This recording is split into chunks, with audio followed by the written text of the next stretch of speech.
Hello everyone, good evening आणि welcome to Chanakya मंडल परिवार.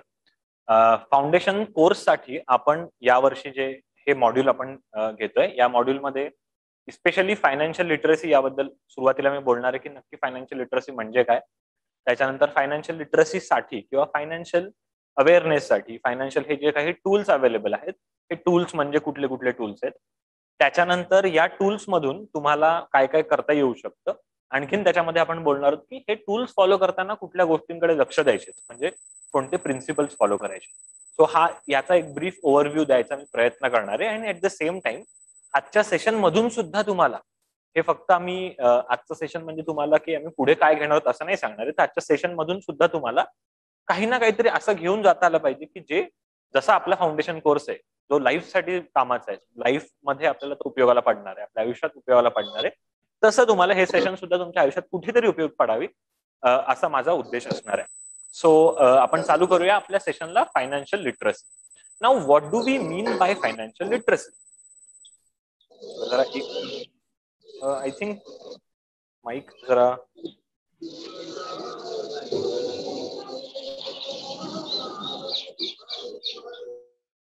Okay. So कोणाचा तरी माईक चालू होता, but we can start now.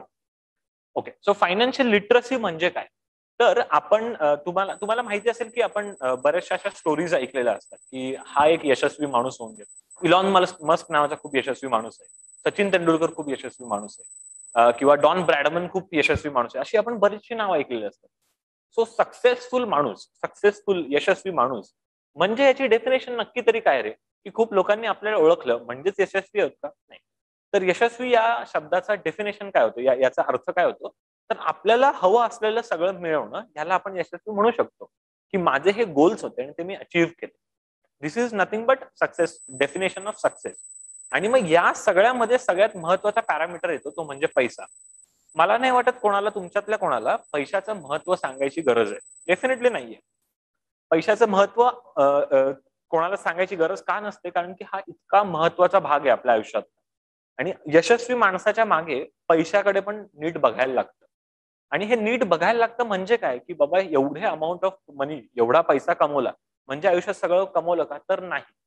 मग आपल्याला जेवढा गरजेचं आहे तेवढा एक सर्टन तेवढा अमाऊंट पैसा कमवला म्हणजे मात्र आपण काहीतरी मिळवलं. तुम्ही लेट्स से तुम्हाला आयुष्यामध्ये खूप छान पेंटर व्हायचं असेल, खूप छान डान्सर व्हायचं असेल, तुम्हाला आयुष्यामध्ये उदाहरणार्थ इंजिनियर बनायचंय, तुम्हाला गेम्स डिझाईन करायचे, तुम्हाला ब्रिजेस डिझाईन करायचे, तुम्हाला एखादी गाडी डिझाईन करायची, तुम्हाला काहीही करायचं असलं तरी सुद्धा हे सगळं सुरळीत चालू ठेवण्यासाठी तुमच्या आयुष्यातले जे ठरलेले गोल्स आहेत हे सुरळीत चालू ठेवण्यासाठी खूप महत्वाचा अंग आहे तो म्हणजे पैसा. आणि हा नीट मॅनेज करता येणं, हे नीट सांभाळता येणं, याला म्हणतात फायनान्शियल लिटरसी.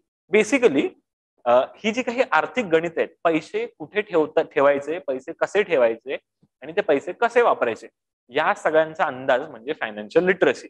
म्हणून आपलं सेशन आजचं जे आहे ते बरेचसे या फायनान्शियल टूल्सच्या बद्दल, की कुठल्या कुठल्या गोष्टींचा आपण वापर करून, कुठल्या कुठल्या गोष्टींची आपण मदत घेऊन आपले फायनान्सेस नीट हँडल करू शकतो. सो यासाठीचं आपलं सेशन आहे.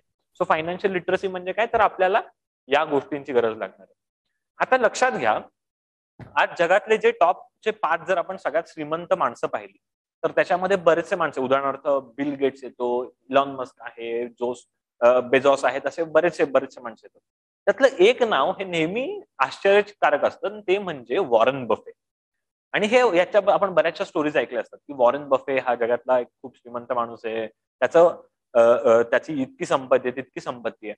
पण हा माणूस नक्की करतो काय, यांनी संपत्ती कशी मिळवली, तर यांनी संपत्ती मिळवली ती म्हणजे फक्त इन्व्हेस्टमेंट करून, फक्त गुंतवणूक करून संपत्ती मिळवली. हे आपण सगळ्यांनी ऐकलेलं असतं.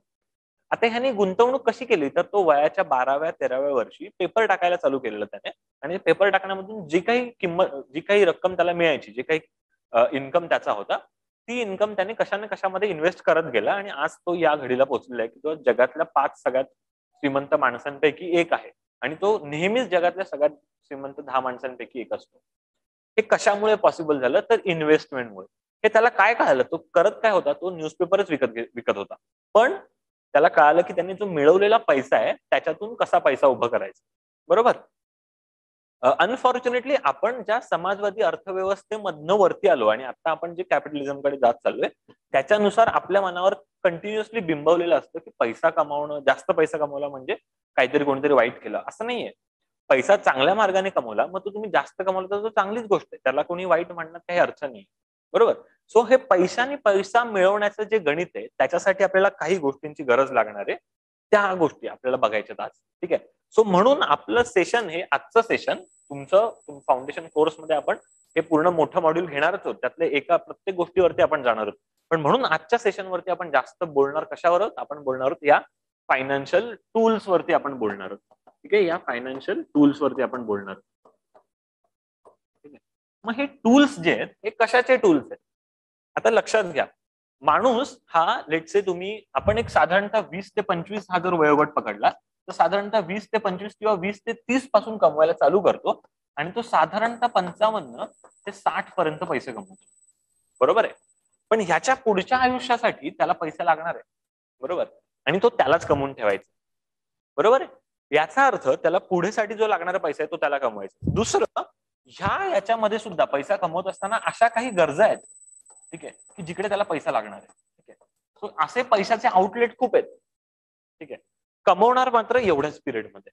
सो तुम्ही ज्या वेळेला कमवतायत त्यावेळेला ह्या पिरियडसाठी तुम्ही काही ना काहीतरी ठेवलं पाहिजे आणि that is nothing but savings. आपल्याला सेव्हिंग्स करायला पाहिजे. ठीक आहे. सो म्हणून मी तुम्हाला जे मगाशी म्हटलं की मी तुम्हाला काही काही अशा मध्ये मध्ये प्रिन्सिपल सांगणार आहेत. त्यातला सगळ्यात पहिला प्रिन्सिपल, ठीक आहे, सगळ्यात पहिला प्रिन्सिपल, आणि हा थंब रूल म्हणून आपण वापरू शकतो, ते म्हणजे 30% of all your income should go to saving. तुम्ही काही झालं तरी तुमच्या इन्कमच्या 30% हे सेव्ह करायला पाहिजे. आणि ही मिनिमम व्हॅल्यू आहे, ही मिनिमम व्हॅल्यू आहे. मिनिमम तुम्ही 30% सेव्ह करायला पाहिजे. ठीक आहे, क्लिअर आहे, याच्यात काही डिफिकल्ट नाहीये. एवढे तुम्ही सेव्ह करायला पाहिजे, हे एक प्रिन्सिपल म्हणून वापरायला झाला. सो हे 30% तुम्हाला तुमच्या रिटायरमेंट नंतर, पोस्ट रिटायरमेंट पण पुरणार आहेत, प्लस तुमच्या मधल्या सगळ्या गोष्टींच्या पण गरजा भागवू शकतात. पण कधी भागवू शकतात, जर मग आता हे सेव्ह केलेले, नीट सेव्ह केले तर. मग आता हे नीट कसे सेव्ह करायचे, ठीक आहे, तर याच्यासाठी हे जे काय ते फायनान्शियल टूल्स आहेत. मग याच्यामध्ये पण बरेचसे टूल्स आहेत ते आपण बघूयात. उदाहरणार्थ सगळ्यात पहिला टूल्स म्हणजे आपल्याला माहिती आहे बँक, बरोबर. आपण डिरेक्टली हे पैसे बँकेत ठेवू शकतो. आता बँकेमध्ये पैसे ठेवण्याच्या 2-3 पद्धती असतात आणि तुम्हाला सगळ्यांना माहिती पण असतील. Just for the sake of it मी त्या रिपीट करणार आहे. एक म्हणजे आपल्याला माहिती आहे सेव्हिंग्ज अकाउंट असतं, दुसरं आपल्याला माहिती आहे करंट अकाउंट असतं, किंवा आपल्याला माहिती आहे फिक्स्ड डिपॉझिट असतात. करंट अकाउंट आपल्याला लागत नाही, करंट अकाउंट त्यांच्यासाठी असतं ज्यांच्या नंबर ऑफ ट्रान्झॅक्शन खूप आहेत. फिक्स्ड डिपॉझिट असतात, किंवा आपण त्याच्यामध्येच एक प्रकार आहे फिक्स्ड डिपॉझिटचा, रिकरिंग डिपॉझिट, आरडी सुद्धा करू शकतो. ठीक आहे. आता हे एक टूल झालं की तुमच्याकडे जे काही सेव्हिंग्ज येतात त्याच्या 30% समजा तुम्ही सेव्ह करायचे ठरवले आणि ते सगळे तुम्ही इथे टाकले. आता एफडी ला जे रिटर्न्स मिळणार आहेत ते सध्या किती रिटर्न्स आहेत, आता सध्या जे रिटर्न्स आहेत ते लेस दॅन 6% रिटर्न्स आहेत. ठीक आहे, एफडी आरडी ला लेस दॅन 6% रिटर्न. हे लेस दॅन 6% कशावरनं ठरतं, तर हे ठरवतं रिझर्व्ह बँक ऑफ इंडिया. आता याच्यासाठी मोठं अर्थशास्त्र आहे की लिक्विडिटी मेंटेन राहिली पाहिजे, त्याच्यामुळे इन्फ्लेशन कंट्रोल व्हायला पाहिजे. त्याच्यानुसार अभ्यास करून मॉनिटरी पॉलिसी कमिटी हे दर 3 महिन्याला रेट्स डिक्लेअर करते, त्यांना रेपो रेट म्हणतात. रेपो रेट नुसार बँक रेट्स ठरतात किंवा मार्जिनल लेंडिंग रेट ठरतात. ठीक आहे. मग सो बेसिकली आरबीआय हे रेट ठरवते. हे रेट कशावर ठरतात, जास्त महागाई वाढली की हे रेट वाढायला लागतात हळूहळू, आणि महागाई कमी कमी झाली की हे रेट कमी कमी व्हायला लागतात, किंवा उलट असतं. हे रेट जर समजा वाढले तर त्याचा अर्थ आहे की महागाई कमी कमी होत जाणार आहे, किंवा हे रेट जर कमी केले तर महागाई वाढणार आहे, म्हणजे अर्थव्यवस्थेला चालना मिळणार आहे. मी आता अर्थव्यवस्थेकडे जात नाही, पण हे रेट कशावरनं ठरणार आहेत, हे रेट ठरणार आहेत रिझर्व्ह बँकेकडनं. दॅट मीन्स की this is bare minimum you require. जेवढं इन्फ्लेशन वाढतंय तेवढ्यासाठी तुम्हाला एवढं मिनिमम इंटरेस्ट तुमच्या सेव्हिंग्ज वरती मिळालाच पाहिजे. जर नाही मिळाला तर तुमच्या आजच्या 4 लाखाला काही किंमत नाही. म्हणजे काय, उदाहरणार्थ 2000 मध्ये जर एखाद्या माणसाने लेट्स से 20,000 रुपये सेव्हिंग म्हणून ठेवले, त्याला जर हे इंटरेस्ट जर मिळाले नसते तर आजच्या घडीला त्या 20,000ला काही अर्थ नसता. त्याने त्याच्या अकाउंट, त्याच्या किमतीच्या, त्याने त्याच्या खिशातले 30% ठेवले, पण ते जर इन्फ्लेशनला जर आपण ऍडजस्ट केले तर त्याला काही अर्थ नाही राहणार आहे. कारण दरवर्षी साधारणतः 5 ते 6% इन्फ्लेशन वाढत जाणार आहे. ठीक आहे. म्हणून ऍटलिस्ट बेअर मिनिमम एवढे तर पाहिजे. ठीक आहे. म्हणजे ही बेस रिक्वायरमेंट आहे. आता यांचे दोन याच्यामध्ये तुम्हाला ह्या सेव्हिंगचे आपल्याला नेहमी रिटर्न्स बघताना नेहमी रिस्क पण बघायची असते. तुमच्यातल्या किती जणांनी ही स्कॅम 1992 सिरीज बघितली रे? बघितले का कोणी? तुमच्यातल्या किती जणांनी बघितले?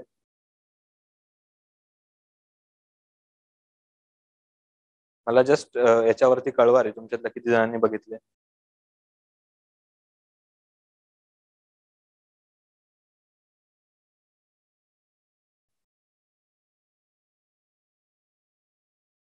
ओके, काही जणांनी बघितले, काही जणांनी नाही बघितले. मला जस्ट 1 मिनिट द्या, कारण की मला युट्यूब वरच्या कमेंट सध्या दिसत नाहीयेत, त्या मी प्रयत्न करतोय बघायच्या. ओके, सो तुमच्यातल्या तुम्हाला माहित, तुम्ही ज्यांनी कोणी सिरीज बघितली असेल त्याच्यामध्ये खूप गाजलेला डायलॉग आहे, या वर्षीचा सगळ्यात गाजलेला डायलॉग असेल. त्याच्यामध्ये जो मेन कॅरेक्टर आहे हर्षद मेहता ज्यांनी प्ले केलाय, त्याचा एक फेमस डायलॉग आहे की तो म्हणतो की रिस्क है तो इश्क है लाला. म्हणजे काय? तो म्हणाला की जिकडे रिस्क आहे तिकडे इश्क आहे. त्याला म्हणायचंय की जर तुम्हाला रिटर्न्स हवेत तर तुम्हाला रिस्क हवी आहे.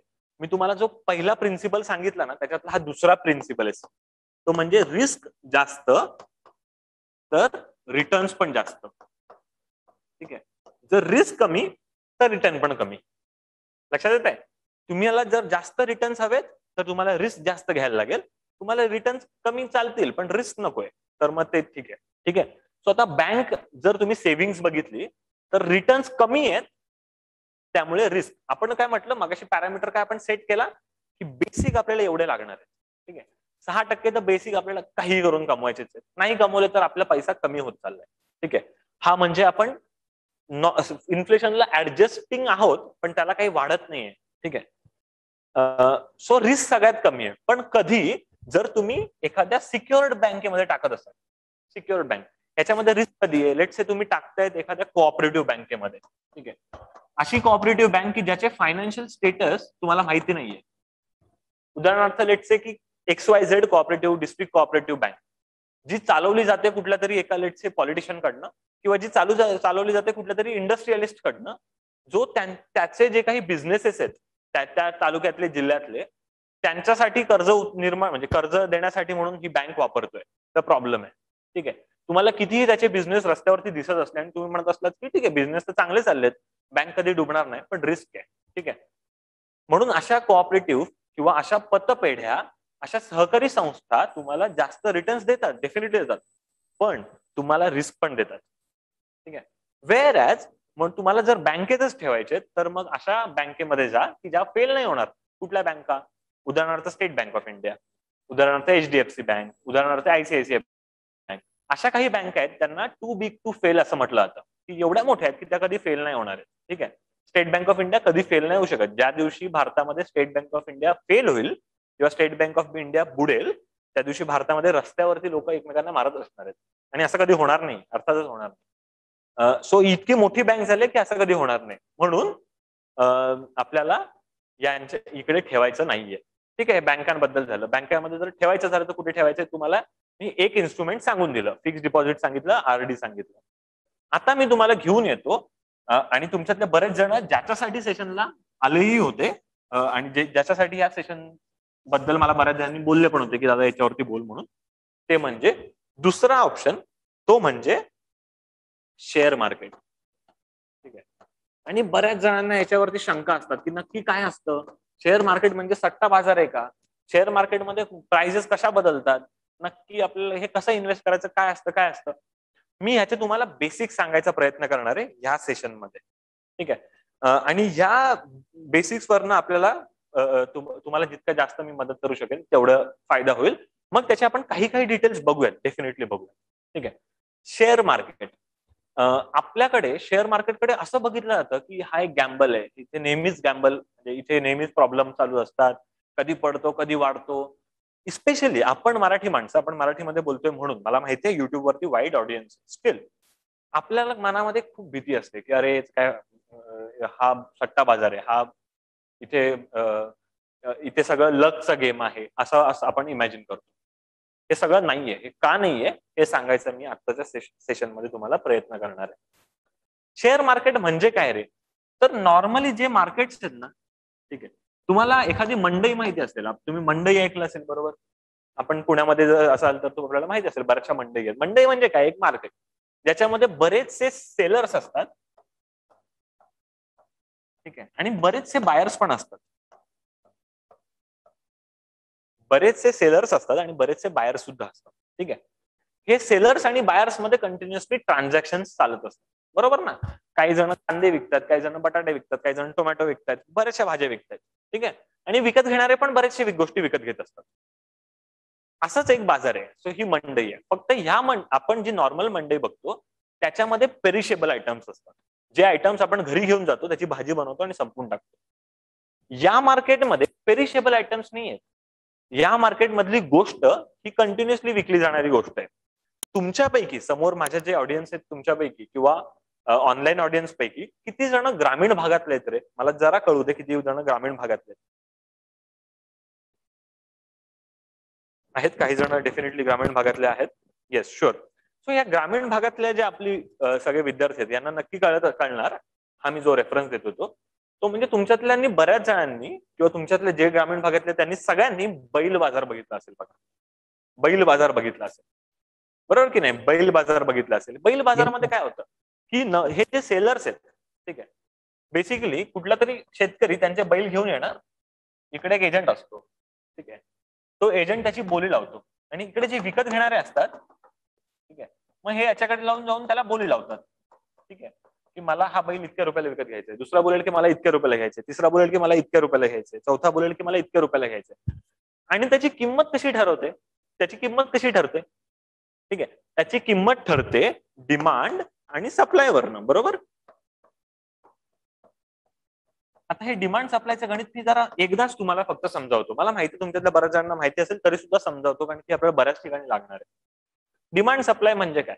उदाहरणार्थ की माझ्याकडे लेट्स से 100 रुपये, ठीक आहे, आणि मला एखादी गोष्ट घ्यायची आहे ज्याच्यासाठी मला माहिती आहे की मला गरजेची आहे आणि मी 100 रुपये खर्च करू शकतो, ठीक आहे. त्याच्यामध्ये समजा अजून एक जण आला, तो म्हणाला की त्याला पण घ्यायची आहे, ती गोष्ट एकच आहे, त्या दोघांना घ्यायची आहे, आणि तो म्हणाला मी 100च्या ऐवजी, तो म्हणाला की त्याला पण हवे, तो म्हणाला की मी थोडे जास्त खर्च करेल तर चालेल पण मला गरजेची. सो तो 110 केला, तो म्हणेल की मी 110 घ्यायला तयार आहे. आता मी म्हटलं की मला पण गरजेचे, मी 120 ला घ्यायला तयार आहे, ठीक आहे. सो कळतंय, डिमांड वाढली, प्राइस वाढली. अजून 4 जण आले, ते म्हणाले की 150 ला घेईन, 190 ला घेईन, 180 ला घेईन. कळतंय तुम्हाला? सो जशी डिमांड वाढली तसं प्राइस वाढतं. पण ती गोष्ट वाढवली तर, जर समजा आम्ही दोघंच घेणार होतो, एकच गोष्टी होती म्हणून प्राइस वाढली, पण समजा दोघे घेणार आहोत आणि ती एक गोष्टीच्या जागी 10 गोष्टी आल्या, तर मी काय म्हणेल? मी म्हणेल की नाही ठीक आहे, तुला द्यायचे तर दे, नाही तर मी दुसरीकडे जाऊन, ठीक आहे. सो सप्लाय वाढला तर प्राइस कमी होते, बरोबर आहे. हे आपल्याला नीट कळलं पाहिजे, नीट माहिती पाहिजे. ओके, सो आता डिमांड आणि सप्लाय हे ठरवणार आहे. मग मार्केटमध्ये काय होतं? नंबर ऑफ मी तुम्हाला जसं किंमत सांगितली की बैलाची किंमत कशी ठरली जाते, की घेणारे यांनी जी बोली लावली ती, त्या बोलीनुसार ही किंमत ठरली जाते. त्या बोलीनुसार घेणाऱ्यांच्या, बरोबर, घेणाऱ्यांची जितकी डिमांड आहे त्या डिमांडनुसार ठरलेले आहे. आणि सप्लाय तर सेमच झाला ना, सप्लाय नाही बदलला, बरोबर. सप्लाय बदलला तर प्राइस बदलणार, पण सप्लाय सेम आहे आणि डिमांड जास्त आली त्या बैलाला, काय तो समजा झुंज जिंकून आलाय किंवा आता आपल्याकडे म्हणजे बैलगाड्यांच्या शर्यती बंद आहेत पण शर्यती जिंकून आलेला आहे सपोज, तर त्या बैलाची किंमत वाढणार का? लोकांना तो हवाय, लोकांना डिमांड आहे. लोक स्पेक्युलेट करतायत की मी तो बैल जर समजा दुसऱ्या शर्यतीत नेलं तर आणखीन उत्पन्न येईल, किंवा बैल ते स्पेक्युलेट करतायत की मी उद्या नेऊन विकलं तर आणखीन जास्त किंमत येते. त्यांची मनामध्ये चालू आहे, ठीक आहे, स्पेक्युलेशन चालू आहे. हे झालं आपलं बैल बाजाराबद्दल. सिमिलरली, ठीक आहे, ऑप्शन सिमिलरली हे चालतं शेअर मार्केटमध्ये, ठीक आहे. याच्यामध्ये थोडासा मायन्यूट फरक आहे. हा फरक काय? तर शेअर मार्केट हे 2 प्रकारचं मार्केट आहे. ते एकाच वेळेला 2 प्रकारे बिहेव करू शकतं. एक, ते पहिल्यांदा जे बिहेव करतं तर ते असतं प्रायमरी मार्केट. ठीक आहे. आणि दुसऱ्यांदा बिहेवियर असतं त्याचं सेकंडरी मार्केट. प्रायमरी मार्केट आणि सेकंडरी मार्केट, ठीक आहे. आता प्रायमरी मार्केट आणि सेकंडरी मार्केटमध्ये फरक काय? तर ज्या वेळेला असं समजा की हा बैल कुठेच विकला गेलेला नाहीये, ठीक आहे, आणि त्याला पहिल्यांदा विकायला आणलंय, ठीक आहे, पण पहिल्यांदा विकायला आणताना त्याच्यावर काही कंडिशन्स लावल्यात की त्यांनी जो विकणार आहे तो म्हणाला की मला लेट्स से की 70 रुपये ते 74 रुपयामध्येच याला विकायचंय, किंवा 70,000 ते 74,000 मध्येच त्याला विकायचंय. तो असं ठरवून आला, ठीक आहे, आणि तो म्हणाला की जे पण जातील आता तिकडे जे काही असेल ते तुम्ही ठरवा. एजंटला म्हणाला की तुम्ही ठरवा कोणाला द्यायचं, कसं द्यायचं. मग एजंटनी पण काहीतरी क्रायटेरिया ठरवल्या. एजंट काय म्हणाला की जर समजा एकच आला तर काय प्रॉब्लेम नाही, मी 70 ते 74 मध्ये त्याला विकून टाकेन. जर 2 आले तर त्यांच्यामध्ये मी किंमत, आता इथे किंमत नाही फरक पडते, डिमांडनी किंमत फरक नाही पडते प्रायमरी मार्केटला. का? कारण की इथे ठरवण्यात आलेलं आहे, ठीक आहे. सो 2, 4, 10 किती जरी आले, मग त्याच्यानंतर तो लॉटरी काढतो की 70 ते 74 रुपयामध्येच मिळणार आहे. सो बेसिकली 74लाच मिळणार, कारण सगळे 74 द्यायला रेडी आहेत. आणि 74 मध्ये तो लॉटरी काढणार, ठीक आहे. This exactly happens at primary market, ठीक आहे. याला IPO म्हणतात, ठीक आहे, इनिशियल पब्लिक ऑफरिंग, IPO, ठीक आहे, याला म्हणतात IPO. ओके, हे IPO असं फंक्शन करणार आहे. IPO म्हणजे काय की एखादी कंपनी आहे. आता मी तुम्हाला हे पण एक्सप्लेन करतो की हे नक्की काय, शेअर कशाला म्हणायचं, आधी आपण इथे जाऊया. याच्या आपण हे वाक्य बघितलं, मार्केट बघितलं, आपण इकडे जाऊया, शेअर म्हणजे काय, ठीक आहे. आता असं इमॅजिन करू की मी एक कंपनी चालू केली. काय आपण असं काही समजूया की लेट्स से त्या कंपनीचं नाव होतं XYZ प्रायव्हेट लिमिटेड. आणि ही कंपनी काय करते? काय नाही, XY ह्यांचं प्रोडक्ट आहे XYZ अमृततुल्य नावाचं चहा बनवते ती. XYZ अमृततुल्य नावाचा चहा विकते ही कंपनी. काय करते? कंपनीचं प्रायव्हेट लिमिटेड आहे, मी एकटा मालक आहे, ठीक, आणि एक ब्रँड चालू केली, ठीक आहे. समजा पुणे स्टेशनला ब्रँड चालू केली. आता ब्रँड छान चालायला लागली आणि मला असं वाटलं की नाही यार, ही ब्रँड चांगली चालते, मला ही अजून वाढवायची. मला ह्याचे पुणे स्टेशनच्या बरोबर मुंबईमध्ये सुद्धा लेट्स से दादर स्टेशनला, चर्चगेट स्टेशनला किंवा CST स्टेशनला ह्याचे आउटलेट काढायचे. तर मला असं ठरवलं की आणखीन 3 आउटलेट काढायचे, ठीक आहे. सो अजून 3 आउटलेट काढायचे, ठीक आहे. पण मग ह्याच्यासाठी एक्स्ट्रा पैसा लागणार आहे, ठीक आहे. मग याच्यासाठीचा पैसा कुठून आणायचा, ठीक आहे. सो हा पैसा आणण्यासाठी म्हणून मला काहीतरी लेट्स से काही गोष्टी ठरवायला लागणार आहेत, ठीक आहे. हा पैसा आणण्यासाठी मला आणखीन काही लोकांकडनं तो पैसा घ्यायला लागणार आहे. मग हा पैसा कुठून घ्यायचा, ठीक आहे.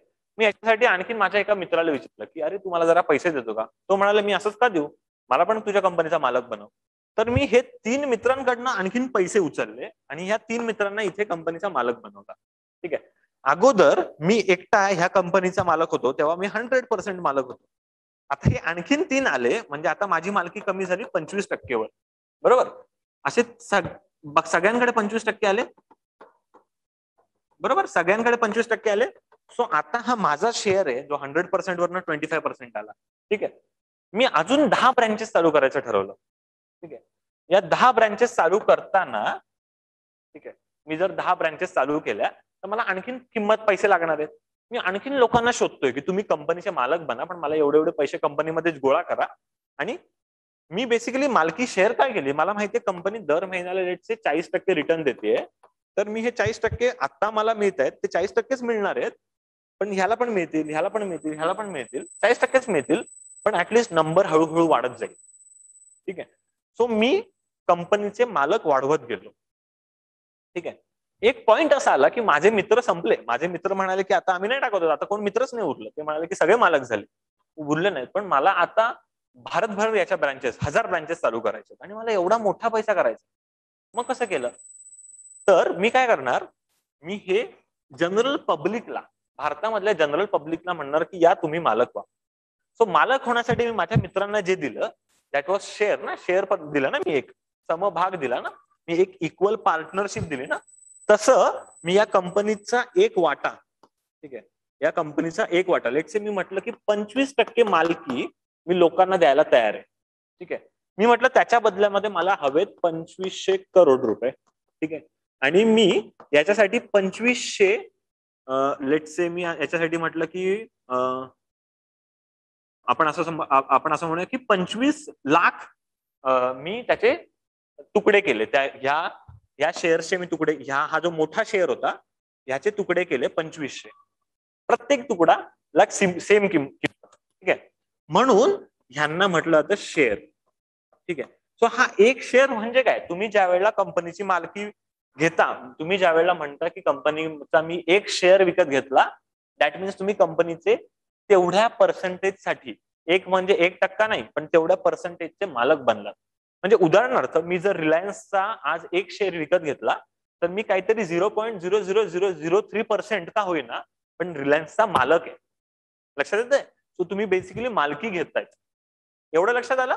तो शेअर म्हणजे काय, तर तुम्ही कंपनीची मालकी विकत दिलेली आहे आणि ते मालकी डिवाइड केलेली आहे टोटल, म्हणजे अशा छोट्या छोट्या तुकड्यांमध्ये, जे तुकडे एका समान किमतीचे, ठीक आहे. एवढं फक्त सध्या लक्षात असलं तरी सुद्धा तुम्हाला समजून जाईल. सो इथे काय होतं प्रायमरी मार्केटमध्ये, प्रायमरी मार्केटमध्ये ही कंपनी ठरवते. फॉर एक्झाम्पल आता झोमॅटोचा एक येऊन गेला, झोमॅटो नावाची जी कंपनी आहे, या झोमॅटोनी असं ठरवलं की त्यांना जी काही अमाऊंट हवी होती XYZ अमाऊंट साठी, ते म्हणाले की आम्ही 74 ते 76 रुपयाच्या बँड मध्ये, म्हणजे ते म्हणाले की या बँड मध्ये आम्ही एक लेट से 1 करोड शेअर्स विकणार आहोत. म्हणजे त्यांना साधारणतः 76 करोड असं समजूयात आपण, की त्यांना साधारणतः 76 करोड रुपये हवे होते असं समजून चालूया. हे 76 करोड त्यांनी कसे केले, तर कंपनीच्या टोटल ओनरशिप मधला काहीतरी भाग त्यांनी पब्लिकला दिला, ठीक आहे. ते प्रायव्हेट लिमिटेडचे पब्लिक लिमिटेड झाले, पण त्यांनी एवढे सगळे लोकांना दिले.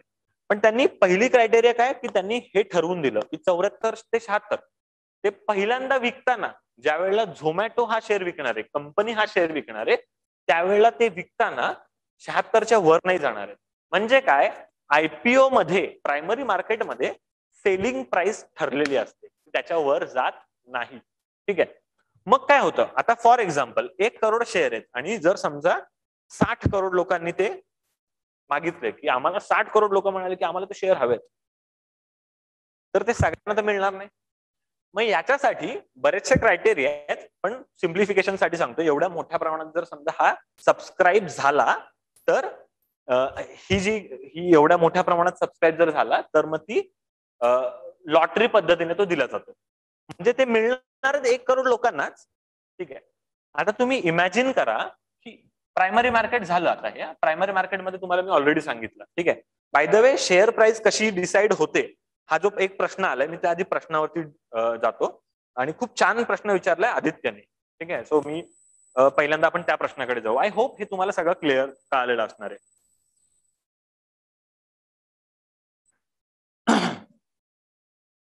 आता एक शेअरची प्राइस कशी डिसाइड होते आपण याच्याकडे जाऊया. लेट अस सी ही झोमॅटो नावाची कंपनी आहे, ठीक आहे. सगळ्यात पहिल्यांदा काय करणार आहेत, या कंपनीचं व्हॅल्युएशन केलं जाईल. जर समजा मगाशी मी म्हटलं XYZ अमृततुल्य ही कंपनी मी जर कोणाला तरी विकली असती, तर त्यांनी जर समजा ती कंपनी मॅक्झिमम प्राइस मला मिळणार आहे ती कंपनी विकायला लेट से 10 लाख रुपये, तर मी माझ्या मित्राला जर 50% ओनरशिप त्याची देत असेल तर मी त्याच्याकडनं 5 लाख रुपये घ्यायला पाहिजे, बरोबर ना. त्याच्याकडनं मी 5 लाख रुपये घ्यायला पाहिजे. सिमिलरली झोमॅटोचं एक व्हॅल्युएशन केलं जाईल. लेट से त्याचं व्हॅल्युएशन झालं 100 करोड, ठीक आहे. आणि त्यांनी ठरवलं की फक्त 10% विकायचे, पब्लिक करायचे, ठीक आहे. सो दॅट मीन्स 10 करोडचं, सॉरी 100 करोडचं म्हणजे 10 करोड रुपये त्यांना लोकांकडनं रेज करायचे. मग ते ठरवणार की त्यांना एका शेअरची किंमत कुठल्या बँड मध्ये हवी. फॉर एक्झाम्पल काही जण ठरवू शकतात की मी total number of shares 10 crore करेन, ठीक आहे. म्हणजे 1 रुपयाला एक शेअर झाला. काही जण ठरवतील की मी ते 10 करोडचे लेट से मी 10 करोड शेअर नाही करणार, मी 1 करोडच शेअर करेल, म्हणजे 10 रुपयाला झाला. काय म्हणतील मी 10 लाखांना करेन, 10 लाख शेअर टोटल करेन, दॅट मीन्स आपल्याला माहिती आहे की 100 रुपीज झाले. तो शेअरची किंमत याच्यावरनं ठरते की त्यांना किती नंबर ऑफ शेअर्स बनवायचे. युजली हे टॅक्टिक्स असतात, कुठली कंपनीला किती ग्रो करायचंय ह्याच्यानुसार ठरवलं जातं. मग ते इन्व्हेस्टमेंट बँकर्सचा हेल्प घेऊन ही ठरली जाते शेअरची प्राइस. पण तुम्हाला कळलं कशी प्राइस म्हणजे आयडिया तर आली, बरोबर, किती नंबर ऑफ शेअर्स आलेले आहेत. सो प्रायमरी मार्केटमध्ये विकणारा कोण आहे? प्रायमरी मार्केटमध्ये विकणारा आहे कंपनी, बरोबर. प्रायमरी मार्केटमध्ये आयपीओ कोण देते? कंपनी देते, बरोबर. पण मगाशी मी तुम्हाला एक्झाम्पल मध्ये सांगितलं की शेअर समजा 1 करोड आहेत आणि लोक घेणार आहेत 60 करोड. म्हणजे काय? म्हणजे डिमांड जास्त आहे या शेअरला, बरोबर ना. सो प्रायमरी मार्केट झाल्यानंतर हा शेअर येतो सेकंडरी मार्केटमध्ये. पण मार्केटच्या भिंती त्याच आहेत. तुमच्या लक्षात येते? हे अजूनही नॅशनल स्टॉक एक्सचेंज किंवा बॉम्बे स्टॉक एक्सचेंजच आहे. फक्त ते एकाच वेळेला 2 कामं करतं. एक ते काम करतं प्रायमरी मार्केटचं, एक काम करतं सेकंडरी मार्केटचं. सो इथे आता हा शेअर जो काही होता पहिल्यांदा कंपनी विकायला येते. सेकंडरी मार्केटमध्ये विकणारे कंपनी नसते, कंपनी सोडून कोणीही असतं, सामान्य माणूस असतो. ठीक आहे. सो ज्याने हा शेअर, ज्याला लॉटरीने तो शेअर मिळाला, लेट्स से त्याला 10 रुपयांना शेअर मिळाला, पण त्यांना माहिती आहे की 60 म्हणजे त्याला माहिती होती की इतकी जण आहेत की ज्यांना शेअर हवाय. मग ते म्हणतात की अरे 60 रुपयाला मिळाला, मी 62ला घ्यायला तयार आहे, मी 65ला घ्यायला तयार आहे, मी 66ला घ्यायला तयार आहे. हे सगळं काय ऑप्शन आहे? हे ऑप्शनच होतं शेअर मार्केटमध्ये. हे जे एजंट बसलेले आहेत ना, ठीक आहे, या एजंटकडे ज्याला विकायचं आहे तो म्हणतो की मी विकणारे लेटचे 65 रुपयांना एक शेअर, आणि विकत घेणारा जर समजा एखादा असेल तो मॅच झाला 65 रुपयाला, तर ते ट्रान्झॅक्शन कम्प्लीट होतं. ठीक आहे. आपल्याला असं वाटतं की हे एवढं सहज कसं होऊ शकतं, तर ते डेफिनेटली होतं. हे विकणारे, हे जे एजंट आहेत ना, जर तुम्ही तो समजा जर तुम्ही तो स्कॅम 92 जर सिरीज बघितली असेल तर त्याच्यात तुम्हाला लक्षात येईल की त्या सिरीजमध्ये स्कॅम 92 मध्ये ऍक्च्युली बॉम्बे स्टॉक एक्सचेंजच्या फ्लोअर वरती लोक हात वरती करून बोली लावत असतात की 10 रुपया, 5 रुपया, 17 रुपया असे जे बोली लावत असतात ना, हे बोली लावणं काय आहे? हे ऑप्शन होते, या शेअर्सची ऑप्शन होते. ही ऑप्शन कुठे होते? सेकंडरी मार्केटमध्ये होते. ठीक आहे. आता हे स्पेक्युलेशन, हे सगळं कशावरनं ठरतंय? ठीक आहे. हे सगळं कशावरनं ठरतंय? हे ठरतंय मेन म्हणजे हे ठरतंय लोकांच्या डिमांडवरनं, बरोबर. कारण सप्लाय फक्त चेंज कधी होतो? सप्लाय चेंज होतोय ज्या वेळेला आयपीओ होईल. पण सेकंडरी मार्केटमध्ये सप्लाय कधी चेंज होतो? ज्या वेळेला समजा एखाद्या माणसाकडे आहे ऑलरेडी शेअर आणि त्याला वाटलं की आता ह्याच्यावरती काय मला प्रॉफिट नाही मिळणार आहे, बस झालं, मी विकून टाकतो. असे ज्या वेळेला विकायला शेअर्स येतात त्यावेळेला सप्लाय वाढलं. ठीक आहे. सो मग शेअरचा सप्लाय वाढायला लागला आणि घेणारे तेवढे नसले तर मग शेअरची प्राइस पडायला लागते. सो शेअरची किंमत कशी ठरते? तर पहिल्यांदा आयपीओ असताना ती किंमत ठरवते कंपनी, पण सेकंड टाइम, ठीक आहे, कंपनीचे ठरवल्यानंतर आयपीओ नंतर तो सेकंडरी मार्केटमध्ये आला की त्याच्या कंपनी कंटिन्युअसली बदलते. आणि ती किती कंटिन्युअसली बदलते आपण रोज बघू शकतो. की शेअर मार्केटमध्ये जर समजा तुम्ही एखादा झोमॅटो ओपन केलात तर तो कंटिन्युअसली चेंज होतोय. समजा सकाळी तो चालू झाला लेटसे 126ला, तर त्याच्यानंतर तो जाणार आहे लेटसे 124ला, त्याच्यानंतर तो आला परत 125ला, त्याच्यानंतर तो परत आला लेटसे 124ला किंवा 125.60ला आला, त्याच्यानंतर तो परत गेला लेटसे 130ला. ही कंटिन्यू चेंज असते. दर सेकंदाला हे बदलते. का बदलते? कारण दर सेकंदाला विकत घेणारे आणि विकणारे आहेत. शेअर मार्केटमध्ये इतके हजारो लोक आहेत की दर सेकंदाला ही किंमत बदलत असते, बरोबर. सो शेअर मार्केट कसं चालतंय हे तुम्हाला नीट समजू शकेल याच्यात. ठीक आहे. सगळ्यांना कळायला? काय डाऊट्स असतील तर मी जरा अगोदर डाऊट्स कडे जातो.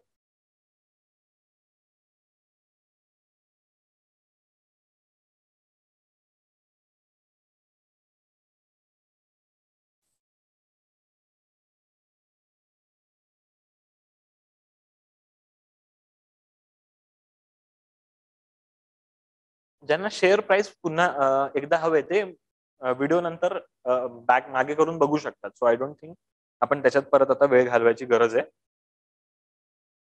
सो आपण पुढे जाऊयात. आय होप कळलं, काय डाऊट्स नाहीयेत. या शुअर. सो आपण आता पुढे जाऊयात. ठीक आहे. मी तुम्हाला म्हटलं की सेकंडरी मार्केटमध्ये म्हणजे हे सगळं फक्त सट्टा आहे का? फक्त ऑप्शन आहे का हे? फक्त हे कशावर ठरतंय? बरोबर. जसा बैल बाजार हा सट्टा आहे का? नाहीये ना. का नाहीये सट्टा? कारण त्या बैलांच्या क्वालिटीवरनं ठरणार आहे, बरोबर. कोण किती किती वजन घेऊ शकतो, की त्या बैलाचं वजन किती आहे, तो बैल किती उंचीचा आहे, त्याची ह्या सगळ्या पॅरामीटर्स वरनं ठरणार आहे. कुठे त्याला जखम तर नाहीये ना, त्याचे काही फॉल्ट तर नाही आहेत ना, हे सगळे ठरणार आहेत ना. सिमिलरली शेअर मार्केटमध्ये कसं ठरणार आहे? त्या कंपनीचे फंडामेंटल्स किती स्ट्रॉंग आहेत. ती कंपनी किती चांगली आहे ह्याच्यावरनं ठरणार आहे. हे फंडामेंटल्स म्हणजे काय, तर ही कंपनी दर 3 महिन्याला त्याची बॅलन्स शीट लोकांसमोर मांडत असते. बरोबर, का मांडत असते, कारण की ते ओनर आहेत ना, त्यांना माहिती असलं पाहिजे ना, सो म्हणून ते मांडत असते. या बॅलन्स शीट मध्ये काय काय गोष्टी असतात ज्या आपल्याला कामाच्या असतात. तर एक असतो तो म्हणजे रिटर्न ऑन इक्विटी, म्हणजे ह्या मालकांना ते किती डिव्हिडंड पे करतायत, ठीक आहे, हे ठरतं. त्याच्यानंतर तो प्रॉफिट मध्ये किती आहे ना, हे सुद्धा त्याच्यावरनं ठरतं. अजून एक महत्वाचं म्हणजे मार्केट कॅपिटल, हा एक महत्वाचा आहे. मार्केट कॅप म्हणजे जर समजा कंपनी 10 लाख रुपयाचीच मार्केट कॅपिटल आहे, याचा अर्थ कंपनी खूप छोटीशी आहे. पण आता टीसीएस सारख्या कंपन्या असतील, 1000 करोड रुपये त्यांची समजा जर मार्केट कॅपिटल असेल, 10,000 करोड मार्केट कॅपिटल आहे, याचा अर्थ काय, ही कंपनी खूप मोठी आहे आणि त्याच्यामुळे या कंपनीला फ्युचर डेफिनेटली आहे. एवढी मोठी कंपनी सहजासहजी नाही पडणार आहे. बरोबर आहे. हा, okay. So that is why market capital बघायला पाहिजे. आता तिसरी महत्वाची गोष्ट बघायला पाहिजे ती म्हणजे P ratio, profit to earning ratio असतो हा, ठीक आहे. प्रॉफिट टू अर्निंग रेशो कशासाठी बघायचा असतो आणि पी रेशो कसा बघायचा, तर इंडस्ट्रीचा पी बघायचा. इंडस्ट्री पी म्हणजे काय, ठीक आहे. आता इंडस्ट्री पी म्हणजे काय, तर तुम्हाला हे कुठल्या पण एका वेबसाईटवरती इझिली अवेलेबल होतात. हे फंडामेंटल्स कुठे पण तुम्हाला मिळतात. लेट से तुम्ही त्या त्या कंपनीच्या वेबसाईटवर गेलं तर मिळतातच, पण लेट से आता काही डिरेक्टली अवेलेबल करून देतात. ग्रो असेल किंवा मनी कंट्रोल असेल, तुम्हाला इझिली अवेलेबल होतं. लेट से की आपण असं इमॅजिन करूया एसबीआय, ठीक आहे. तर एसबीआयच्या तुम्हाला याच्यावरनं कळेल की पी एसबीआयचा काहीतरी सर्टन आहे, पण बँकिंग इंडस्ट्रीचा पी काय. समजा एसबीआयचा पी असेल लेटसे 24 आणि बँकिंग इंडस्ट्रीचा पी आहे लेटसे 60. हे एक्झाम्पल देतो मी, असे नाही. एसबीआयचा पी आणि बँकिंग इंडस्ट्रीच्या पी मध्ये तफावत, याचा अर्थ स्टेट बँकेचा शेअर एवढा वाढणार आहे की हा पी तरी मॅच व्हायला पाहिजे ना, कळतंय. हा पी मॅच, सो हा शेअर चांगला की याचा स्टेट बँकेचा पी कमी आहे आणि इंडस्ट्रीचा पी जास्त आहे. सो हा डिफरन्स बरोबर भरून काढण्यासाठी हा शेअर वाढत राहणार आहे. पण ठीक आहे, 20 पी जर समजा 20 पेक्षा जास्त पी असते तर याचा अर्थ तो शेअर ओव्हर प्राइस्ड आहे. याचा अर्थ हा पण होतो की इंडस्ट्री पी ज्याचा 60 आहे, त्या इंडस्ट्रीतल्या कंपनीचे शेअर्स ऑलरेडी वाढलेले आहेत, असा त्याचा अर्थ होतो. बट स्टील एसबीआय ला वाढायला स्कोप आहे, पण तिथे रिस्क पण आहे. तुमच्या लक्षात येते मी काय सांगतो तुम्हाला, काही पॅरामीटर्स आहेत. सो इंडस्ट्री पी आणि त्या कंपनीचा पी हा मॅच करून बघायचा की किती वाढणार आहे. सेकंड थिंग तुम्हाला बघायचंय, 20 पेक्षा जास्त पी असेल तर जरा डेंजरस आहे, ठीक आहे. सो हे जे काही क्वालिटीज आहेत त्या कंपनीचे, त्या क्वालिटीज वरनं ठरणार आहे की त्याचे शेअर वाढेल की नाही वाढेल. हे शेअर्स असेच वाढत नाहीत, ठीक आहे. फॉर एक्झाम्पल सारेगामा नावाची कंपनी आहे, त्या कंपनीचा बॅलन्स शीट बाहेर आली म्हणजे थर्ड क्वार्टर किंवा क्वार्टरली रिझल्ट बाहेर आले, त्या रिझल्टमध्ये त्यांनी सांगितलं की कंपनीने 25% प्रॉफिट बुक केला. याचा अर्थ सगळेजण खुश होणार आहेत की अरे कंपनी छान वाढतेय, याचा अर्थ कंपनीला फ्युचर आहे, याचा अर्थ कंपनीची डिमांड वाढणार आहे. कळतं तुम्हाला, कंपनीचे शेअर कसे वाढतात, अशी डिमांड वाढते आणि मग ते कंपनीचे शेअर वरती जातात. कळतं, हे सगळं ठरतंय स्पेक्युलेशन वरनं की कंपनी फ्युचरमध्ये कसं काम करेल, कंपनी आता चांगलं काम करते की नाही करते, कंपनी प्रॉफिट देते की नाही करते, हे कशावरनं ठरतं, कंपनीच्या परफॉर्मन्स वरनं. आणि मी जे तुम्हाला मगाशी सांगितलं होतं की वॉरेन बफेचं एक्झाम्पल दिलं होतं, या वॉरेन बफेनी शेअर मार्केटला लिंक केलंय त्या देशाच्या जीडीपी बरोबर. ह्याच्याविषयी मला तुम्हाला थोडंसं बोलायचंय. सो आपण त्याच्यावरती बोलूयात.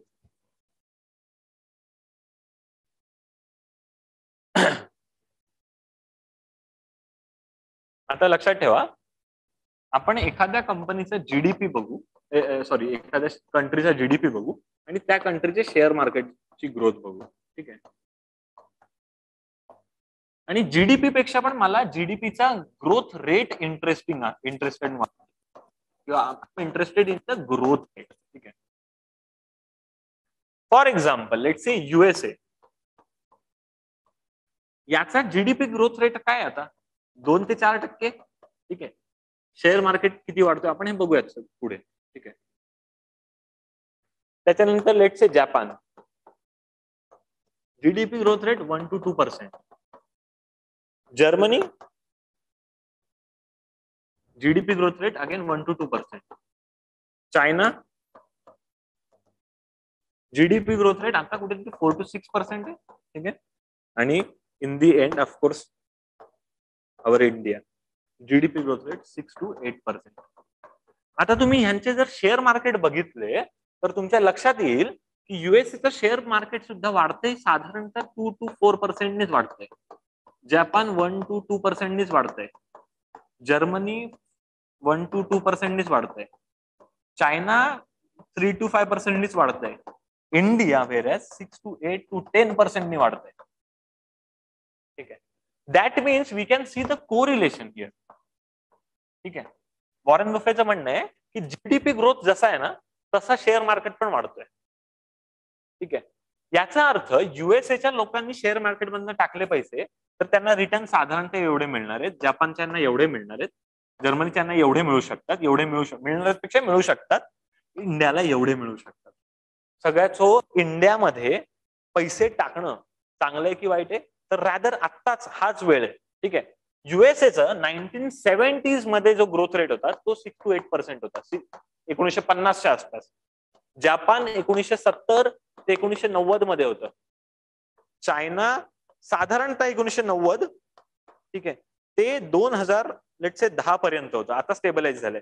बट इंडिया 2000 पासून चालू झालंय आणि साधारणतः 2040 पर्यंत हे राहणार आहे. का तर अजून एक ऑथर आहे रुचिर शर्मा म्हणून. त्याचं जे डेमोग्राफिक डिव्हिडंड वरती लेक्चर आहे ते तुम्ही डेफिनेटली ऐका.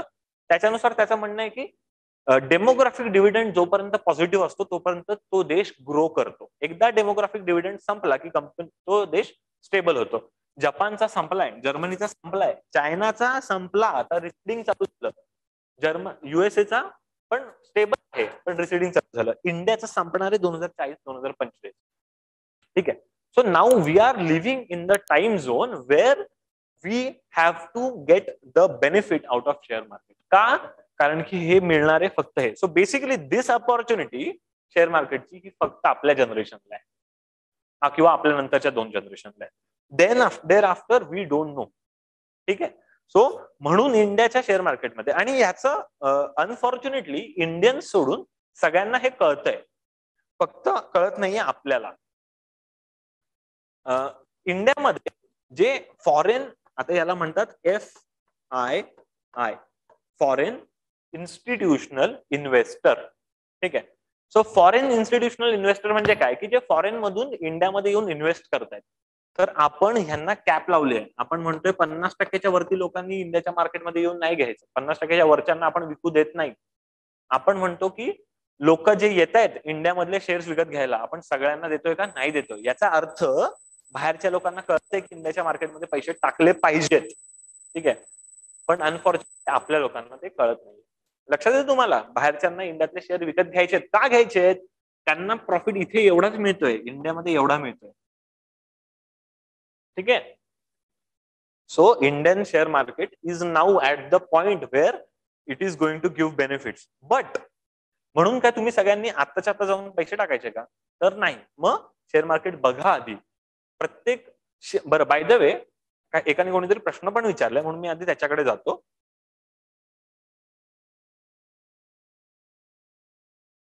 हे शेअर मार्केट मी तुम्हाला सांगितलं. ठीक आहे. बीएससी किंवा एनएससी काय आहे तर बीएससी म्हणजे बॉम्बे स्टॉक एक्सचेंज, एशियातला सगळ्यात जुना स्टॉक एक्सचेंज. एनएससी म्हणजे नॅशनल स्टॉक एक्सचेंज म्हणजे इंडियातला सगळ्यात मोठा स्टॉक एक्सचेंज. हे काय आहेत? हे मंडई आहे. कोणीतरी प्रश्न विचारला की बीएससी आणि एनएससीच्या याच्यात प्रॉफिट काय? तर काय नाही प्रॉफिट. म्हणजे काय तर उदाहरणार्थ लेट्स से आपल्या कोपऱ्यावरती जी भाजी मंडई आहे त्या मंडईचा काय प्रॉफिट आहे का? नाही. प्रॉफिट कोणाला होतो? जे विकायला येतात त्यांना होतो, जे विकत घेऊन जातात त्यांना होतो, किंवा तिथे जे एजंट असतात त्यांना होतो. बरोबर. पण ऍज सच त्या मंडईला काय प्रॉफिट होतो का? नाही होत. पण समजा एखाद्याने बाजार चालू केला आणि त्यांनी म्हटलं की इथे येऊन विकायचे एक सर्टन मी चार्जेस घेईन, ट्रान्झॅक्शन चार्जेस घेईन किंवा एंट्री फी घेईन किंवा असे काही छोटे मोठे चार्जेस घेईन, तो तेवढा प्रॉफिट त्या मालकाला. असं समजून चालू आहे की माझ्या लेट्स से की गावामध्ये माझं एक शेत होतं. त्या शेताला मी म्हटलं की मी गावात सांगितलं की इकडे सगळेजण बसून म्हणजे इथे बाजार भरूयात आपण, पण जे कोणी बैल घेऊन येणार आहेत त्यांनी एंट्री करताना 5 रुपयाची रिसीट फाडायची. तो माझा इन्कम आहे 5 रुपये. बरोबर ना? म्हणून मी जागा विकली का नाही विकली पण 5 रुपये माझा इन्कम आहे. तोच इन्कम होतोय बीएससी एनएससी. ठीक आहे. मग आता पुढचा प्रश्न आहे की शेअर मार्केट पडला किंवा शेअर मार्केट उधळला हे काय प्रकार आहेत? ठीक आहे. तर मुळात आपण जे बघतो सेन्सेक्स, तुम्ही हा शब्द ऐकला असेल सेन्सेक्स, किंवा तुम्ही हाही शब्द ऐकला असू शकतो की निफ्टी.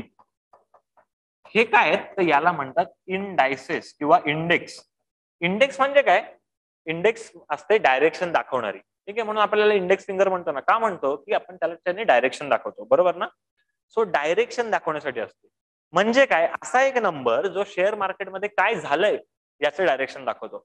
सो बेसिकली सेन्सेक्स किंवा निफ्टी या इंडेक्स आहेत. म्हणजे सेन्सेक्स, आता फॉर एक्झाम्पल निफ्टीमध्ये 50 टॉप मार्केट कॅपिटल, 50 अशा कंपन्या ज्यांचं मार्केट कॅपिटल सगळ्यात जास्त आहे, किंवा मार्केट कॅपिटल नुसार उतरत्या क्रमाने नंबर जर लावले तर पहिल्या 50 मध्ये येणार आहे ज्या ज्या कंपन्या आहेत, ह्यांचा क्युम्युलेटिव्ह ऍडिशन करून जो नंबर येईल तो आला निफ्टी. किंवा सेन्सेक्स मध्ये टॉपच्या 100 कंपन्या यांचा जो नंबर येईल तो आला सेन्सेक्स. ठीक आहे. सो हा एक नंबर आहे डायरेक्शन दाखवणारे. पण आता ह्याला तुम्ही लक्षात आलं असेल, निफ्टी का म्हणतात, सेन्सेक्स का म्हणतात? निफ्टी म्हणजे नॅशनलचा एन घेतला आणि 50 चा त्यांनी निफ्टी बनवला. पण सेन्सेक्सला सेन्सेक्स का म्हणतात? कारण it is a sensitive index. Why it is sensitive index? Because market हे एवढं वॉबल होऊ शकते, छोट्या मोठ्या गोष्टींचे त्याच्यात पडसाद उमटतात. उदाहरणार्थ स्टेट बँक ऑफ इंडियाचे कुठल्या तरी समजा 2 ब्रांचेस मध्ये दरोडा पडला, तर एखाद्याला वाटू शकतं ना की अरे माहित नाही बाबा, काय मला नको मालकी ह्या कंपनीची, मी लगेच विकायला लागू शकतो. सो छोट्या मोठ्या गोष्टींमध्ये मधून सुद्धा शेअर मार्केटवरती पडसाद उमटतात, because it is very sensitive. लोकांच्या पैशाचं काय, बरोबर ना, ते त्यांच्या मेहनतीने कमवलेल्या पैशाचं जर बद्दल ते करतायत तर ते तेवढे सेन्सिटिव्ह असणार आहेत. That is why it is called sensitive index. ठीक आहे. आणि मग आपण फक्त मोजताना कसा मोजतो, तर ह्या सगळ्या 100 कंपन्यांची, टॉप मार्केट कॅपिटल असणाऱ्या कंपन्यांची आपण जी क्युम्युलेटिव्ह ऍडिशन करतो, लेट्स से आता 55,000 जी ऍडिशन केली,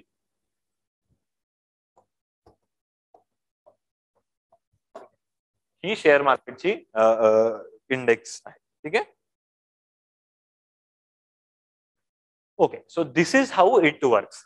हे झालं आपलं शेअर मार्केट बद्दलचं. तुम्हाला काही डाऊट्स आहेत का? ओके, काही डाऊट्स इथे जे मला दिसतात, sir what is a PE? मी मुद्दाम आता यांच्या डिटेल्स मध्ये जात नाही. प्रॉफिट टू अर्निंग रेशो म्हणजे त्या कंपनीच्या अर्निंग्स वरनं काय नक्की प्राइस आहे त्या शेअर मध्ये, बेसिकली शेअरची प्राइस दाखवण्यासाठी, ठीक आहे, जे आहे ना त्याला प्रॉफिट टू अर्निंग रेशो म्हणतात. शेअरची प्राइस सो जनरली 0 to 20 मध्ये असेल तर तो अंडर व्हॅल्यूड असतो, 20च्या वरती तो ओव्हर व्हॅल्यू चालू व्हायला. ठीक आहे, एवढं फक्त माहिती असू द्या, डिटेल्स मध्ये जात नाही. पी कॅल्क्युलेट केला जातो बॅलन्स शीट वरनं, प्रॉफिट आफ्टर टॅक्सेशन वरनं, त्याच्या पुढे डिव्हिडंड पे आउट करून मग आपल्याला पी कॅल्क्युलेट करायला लागतं. बट राईट नाव आपल्याला आता त्याची गरज नाही, म्हणून मी त्याच्या डिटेल्स मध्ये नाही गेलो. सो आपण पुढे जाऊया. मी एका टूल वरती खूप जास्त वेळ घेतलाय, मला तुम्हाला आणखी किमान 2 टूल्स सांगायचे, म्हणून मी त्याच्यामध्ये पुढे जायला बघतो. हे आपण शेअर मार्केट बद्दल बघितलं. ठीक आहे, मी तुम्हाला आणखीन एक सिंपल, एक छोटीशी फक्त थंबनेल देतो, आणि that is 50 day moving average, आणि दुसरं आहे 200 डे मुव्हिंग ऍव्हरेज. जर तुमच्यातलं सपोज कोणी करायचंच असेल, फक्त तुम्ही माझं लेक्चर ऐकलं आणि ठरवलं की नाही शेअर मार्केटमध्ये जायचंच आहे, तर नक्की कसं करायचं आणि काय. सो ह्याच्यासाठी मी म्हटलं की तुम्हाला जरा सो बेसिकली मी म्हटलं की याच्यामध्ये तुम्हाला कसं जायचंय किंवा याच्यामध्ये काय करायला पाहिजे वगैरे वगैरे साठी. असं नको व्हायला माझं लेक्चर ऐकलं आणि गेले आणि शेअर मार्केटमध्ये लॉस करून आले, असं नाही करायचं. सो एक गोष्ट सांगतो की जनरली शेअर कधी विकत घ्यायचा. ठीक आहे. सो आणि लेट्स से शेअर प्राइस, तुम्ही जर हे ग्राफ चेक केले, स्क्रीनर नावाची एक वेबसाईट आहे बघा, स्क्रीनर नावाची एक वेबसाईट आहे. या वेबसाईट वरती जनरली हे ग्राफ मिळतील. लेट्स से screener.com वरती गेलो आणि तिथे मी टाईप केलं, मला तिथे ग्राफ बघायचा होता लेट्स से झोमॅटो कंपनीचा. ठीक आहे, झोमॅटो.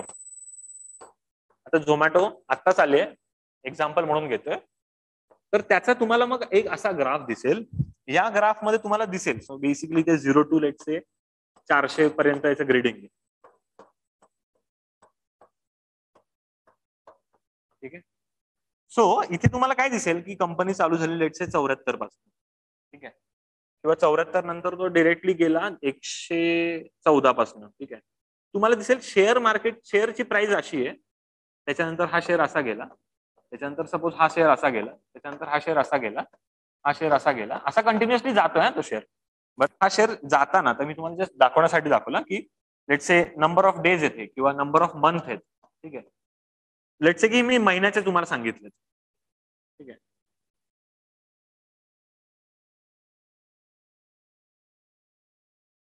हा शेअर जाताना असं सरळ लाईनने नाही जाणार आहे ना, हा थोडा वर खाली खाली खाली खाली खाली वर होत जाणार आहे, बरोबर.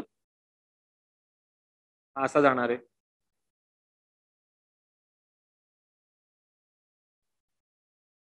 असा काहीतरी शेअर जाणार, बरोबर आहे. ठीक आहे. आता लेट्स सी तुम्हाला हा कलर दिसतोय का, मी फक्त बघतो, मला सांगा जर नसेल दिसत तर. आता याचा जर तुम्ही 50 डे मुव्हिंग ऍव्हरेज जर काढला तर हा मुव्हिंग ऍव्हरेज पण हा असा काहीतरी जाणार आहे बघा, असा काहीतरी जाणार आहे. आणि याचा जर तुम्ही 200 डे जर ऍव्हरेज काढला तर हा याचा ऍव्हरेज अजून लेट्स से असा जाणार आहे, असं जाणार आहे. ठीक आहे. याचा ऍव्हरेज असा जाणार आहे.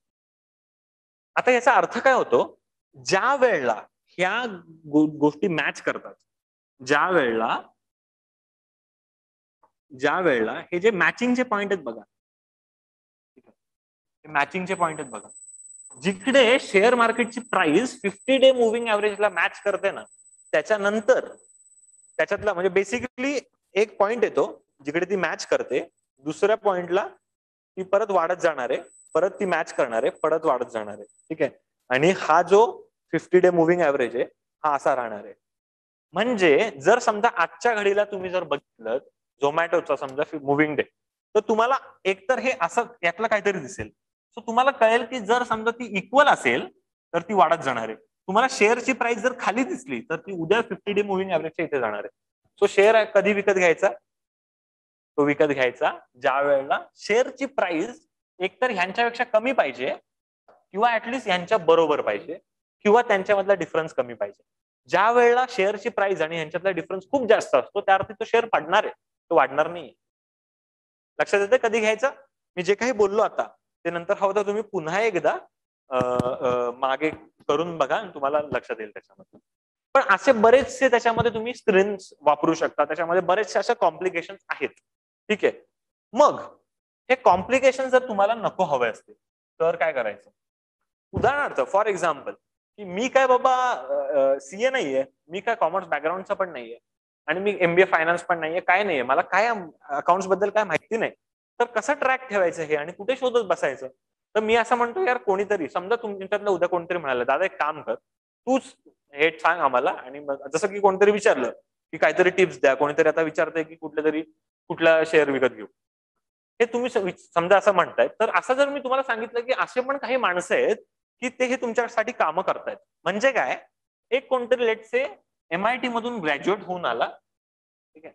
हा ग्रॅज्युएट होऊन आला, तो म्हणाला की माझ्याकडे तुम्ही पैसे द्या, मी माझं सगळं काम सोडून मी फक्त एवढंच करतो की तुमचे पैसे एकत्र करतो आणि ते शेअर मार्केटमध्ये गुंतवतो. ठीक आहे. सो बेसिकली त्याने तुमचे सगळे पैसे म्हणजे फंड्स पूल इन केले, फंड्स एकत्र केले आणि ते फंड्स त्याने मग नंतर त्याच्यानुसार शेअर मार्केटमध्ये लावले. तो तुमच्याकडनं एक सर्टन पैसे घेतोय, तो तुम्हाला म्हणतोय की तुमच्या ट्रान्झॅक्शन मधला काय 1%, ठीक आहे, 1% मला देतो तुम्हाला की तुमच्या प्रॉफिटचा 1% मी घेणार. ठीक आहे. This is nothing but mutual funds. हेच म्हणजे म्युच्युअल फंड्स. म्युच्युअल फंड्स म्हणजे काय, तर असे खूप लोक एकत्र येतात, पैसे गोळा करतात, त्यांचा जो मोठा पूल बनतो पैशांचा, त्या पूल मधनं जे फंड्स तयार होतात आणि ते फंड्स कुठे कुठे वापरले जातात, त्या फंड्स वरनं कुठे कुठे ते फंड्स मग इतर ठिकाणी इन्व्हेस्ट केले जातात. फक्त फरक काय मग, आता मी ज्यावेळेला म्युच्युअल फंड घेतो तेव्हा माझ्या डोक्यामागे हे टेन्शन नाही की कंटिन्युअसली चेक करा की मी ज्या कंपनीमध्ये पैसे टाकले ते बरोबर चाललंय की नाही. का नाही हे टेन्शन, कारण की ऑब्व्हियसली एक माणूस ठेवलेला आहे ना तिथे, बरोबर. म्युच्युअल फंड आणखीन महत्वाची गोष्ट म्हणजे म्युच्युअल फंड आणखीन एका गोष्टीवरती चालतं. ती गोष्ट कुठली? ते जे तिसरं प्रिन्सिपल, मी आतापर्यंत तुम्हाला 2 प्रिन्सिपल सांगितले सेव्हिंगचे. तिसरं प्रिन्सिपल आहे ते म्हणजे don't put your all eggs in one basket. म्हणजे काय रे? सो बेसिकली असं म्हटलं जातं, इंग्लिश मधली म्हण आहे ती, असं म्हटलं जातं की अंडी विकत आणत असेल तर एकाच पिशवी थैलीमध्ये सगळे टाकू नका, का ती पडली तर सगळे सुटतील. सो बेसिकली हे तत्व आहे रिस्क कमी करायचं. रिस्क कमी करायचं म्हणजे काय? मी एकाच कंपनीत 10,000 टाकले तर त्याच्यामधून कदाचित मला रिटर्न जास्त येतील पण रिस्क पण जास्त आहे. पण मी समजा ते 10,000 रुपये 1,000 रुपये मिळून 10 कंपन्यांमध्ये टाकलं तर 10च्या 10 कंपन्या बुडायचे चान्सेस कमी आहेत ना, किंवा 10च्या 10 कंपन्या लॉस मध्ये जायचे चान्सेस कमी आहेत. दॅट मीन्स मी माझे रिटर्न कमी केले पण माझी रिस्क कमी केली. सिमिलरली म्युच्युअल फंड पण त्याच गोष्टीवरती काम करतं. म्युच्युअल फंड काय काम करतं? तर म्युच्युअल फंड मध्ये सपोज जमा झालेत 1,000 करोड. 1,000 करोड ते एका कंपन्यात नाही टाकतात, ते 1,000 करोड रुपये टाकले जातात लेट्स से 50 कंपन्यांमध्ये. याच्यामुळे काय होणार आहे? तर एग्स जे आहेत ना ते वेगवेगळ्या बास्केटमध्ये गेले. त्याच्यामुळे काय होणार आहे? तो जो मी तुम्हाला म्हटलं म्युच्युअल फंडचा मॅनेजर आहे तो ठरवणार आहे 50 कंपन्या कुठल्या, तो त्यांचा अभ्यास करणार आहे, तो ठरवणार आहे कुठली इंडस्ट्री जाणार आहे वरती, तो ठरवणार आहे कुठला शेअर वरती जाऊ शकतो वगैरे सगळं करणार आहे, आणि तरी सुद्धा तो रिस्क कमी करेल. कळतंय? सो म्युच्युअल फंड्स मध्ये काय होते? तुमची रिस्क कमी होते. पण दुसरं जे आपलं प्रिन्सिपल होतं इन्व्हेस्टिंगचं, किंवा दुसरं आपलं जे प्रिन्सिपल होतं फायनान्शियल लिटरसीचं, दॅट इज रिस्क आहे तो इश्क आहे. तसं आहे ते. रिस्क जर तुम्ही कमी केलीत तर तुमचे रिटर्न्सही कमी येणार आणि दॅट इज टोटली फाईन. सगळ्यांनीच काय रिस्क घ्यायची गरज आहे असं नाहीये ना, बरोबर? सो तुम्हाला म्युच्युअल फंड्स मध्ये हे मिळतं. आता म्युच्युअल फंड्स मध्ये टाईप असतात बघा. म्युच्युअल फंड्स मध्ये टाईप काय काय असतात? तर म्युच्युअल फंड्स मध्ये एक कंपनीच्या कॅपिटलवरनं ठरतात. काही असतात लार्ज कॅप कंपन्या, यांनाच ब्ल्यू चिप फंड म्हणतात. दुसऱ्या असतात मिड कॅप कंपन्या, तिसऱ्या असतात स्मॉल कॅप कंपन्या, अजून असतात मायक्रो कॅप कंपन्या. मायक्रो, आता बघा लार्ज कॅप म्हणजे काय? की ज्यांचं मार्केट कॅपिटल खूप मोठं आहे. फॉर एक्झाम्पल इन्फोसिस खूप मोठी कंपनी आहे, आयसीआयसीआय बँक मोठी कंपनी आहे, टीसीएस मोठी कंपनी आहे, ठीक आहे. बट आता मी तुम्हाला याच्यामध्येच एक्झाम्पल देतो. तुम्हाला म्हटलं टीसीएस खूप मोठी कंपनी आहे, तिचं लार्ज कॅप कंपनी आहे. त्याच्यानंतर मिड कॅप मधली जर कंपनी आपण बघितली तर उदाहरणार्थ L&T इन्फोटेक असेल, किंवा मिड कॅप मध्ये अजून बिर्ला सॉफ्ट नावाची कंपनी आहे, सॉफ्टवेअरचीच कंपनी आहे, पण टीसीएस एवढी मोठी नाहीये पण एकदम छोटी पण नाहीये. स्मॉल कॅप कंपनी उदाहरणार्थ लेट्स से सायंट नावाची कंपनी आहे, किंवा पर्सिस्टंट नावाची कंपनी आहे. मायक्रो कॅप मध्ये अजून कुठली तरी एक कंपनी आहे, ठीक आहे.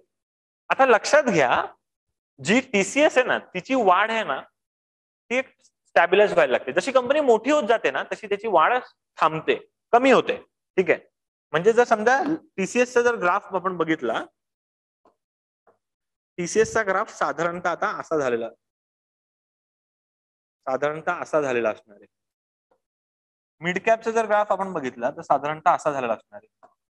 स्मॉल कॅपचा ग्राफ जर आपण बघितला तर साधारणतः असा झालेला असणार आहे. आणि मायक्रो कॅपचा ग्राफ साधारणतः असा झालेला असणार आहे. जितकी छोटी कंपनी ती तितकी जास्त वेगाने वाढणार आहे, जितकी मोठी कंपनी ती तितकी कमी वेगाने वाढणार आहे. म्हणजे अगेन इथे रिटर्न जास्त आहेत, इथे रिटर्न कमी आहेत, पण इथे रिस्क जास्त आहे. छोटी कंपनी डुबू शकते, टीसीएस डुबू शकते का? नाही डुबू शकते. कळतात? सो हे सगळं तो मॅनेज करतो. म्हणजे लार्ज कॅप म्हणजे काय? लार्ज कॅप मध्ये रिटर्न्स कमी असणार आहेत पण सेफ्टी अजून जास्त. स्मॉल कॅप मध्ये रिटर्न्स जास्त आहेत पण सेफ्टी थोडीशी कमी लार्ज कॅप पेक्षा, आणि हे बाकी सगळं जातं. अशा याच्यामध्ये आणखीनही व्हरायटी आहे. म्हणजे याच्यामध्येच तुम्हाला बॅलन्स फंड पण असतात. बॅलन्स म्हणजे काय? बॅलन्स म्हणजे काय? या सगळ्या कंपन्यांमध्ये टाकण्यात, या सगळ्या कंपन्यांमध्ये इक्वल पैसे टाकणार आहेत, ठीक आहे. दुसरं अजून याच्यामध्ये बॅलन्सच्या मध्ये अजून जर तुम्ही बघितलं तर थिमॅटिक पण असतात. थिमॅटिक म्हणजे काय? की एक काहीतरी थीम घेऊन पैसे टाकतात, की फक्त इन्फ्रास्ट्रक्चर मध्येच पैसे टाकणार आहोत. तो फंड मॅनेजर म्हणतो की फक्त इन्फ्रामध्ये टाकेन, किंवा तो फंड मॅनेजर म्हणतो की फक्त लेट्स से फक्त बँकिंग सेक्टरमध्ये टाकेन, फक्त IT मध्ये टाकेन, फक्त टेक्नॉलॉजीमध्ये टाकेन, असे थिमॅटिक पण असतात. काही अजून शेअर्स असतात ना त्यांना आता फॉर एक्झाम्पल लिक्विड फंड्स जे असतात तर ते बेसिकली लिक्विड ते सिक्युरिटीज मध्ये टाकतात की ते इझिली लिक्विफाय करू शकतात.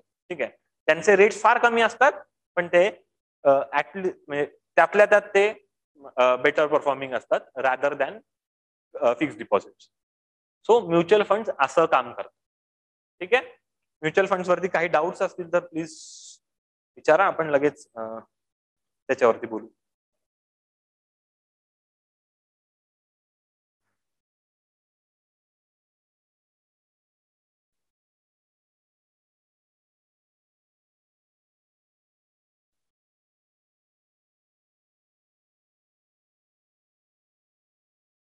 ओके, काही काही प्रश्न जे आहेत त्याच्यावरती मी जातो. ओके, आदित्यचाच प्रश्न होता, बॉम्बे स्टॉक एक्सचेंज आणि नॅशनल स्टॉक एक्सचेंजचं यात प्रॉफिट काय सर? तर मी तुम्हाला ऑलरेडी सांगितलं प्रॉफिट बद्दल.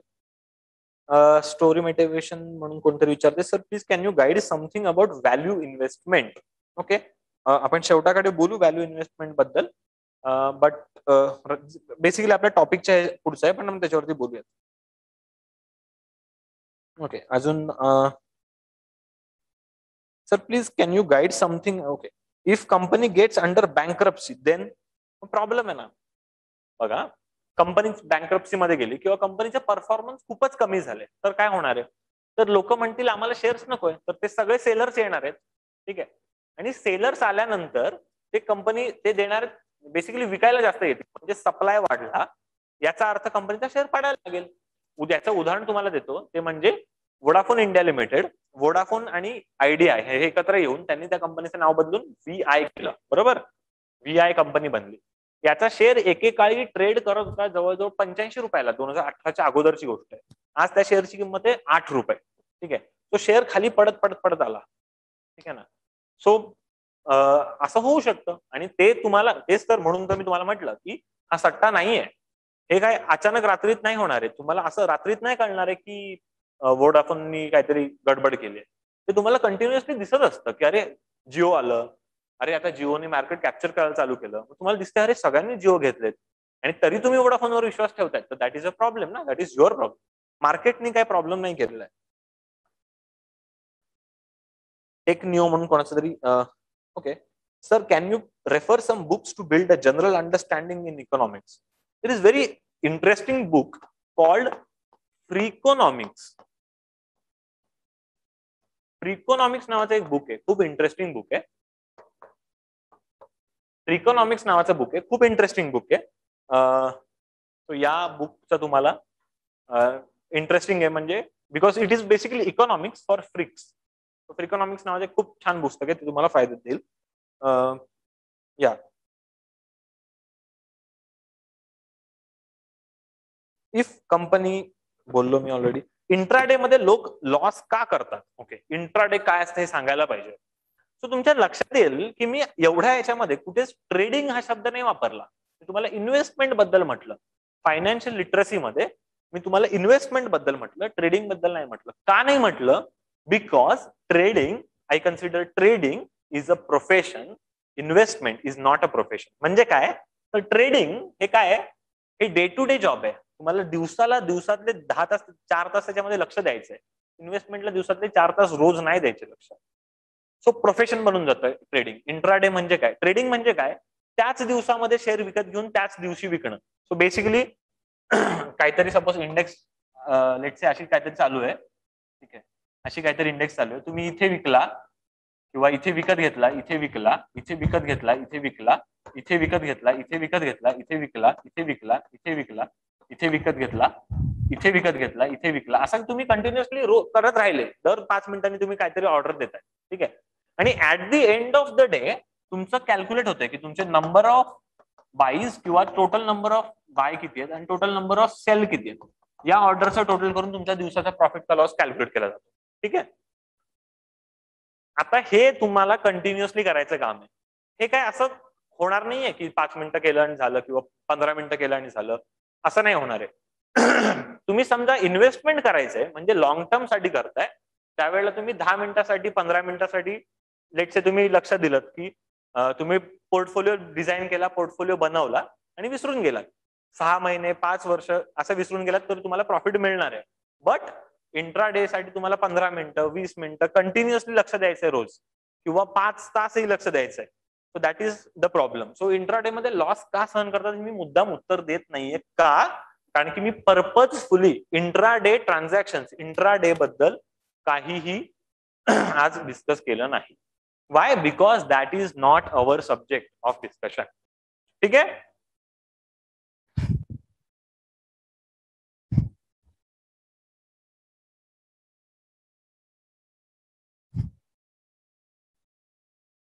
Sir please can you refer some books? मी तुम्हाला सांगितलं already.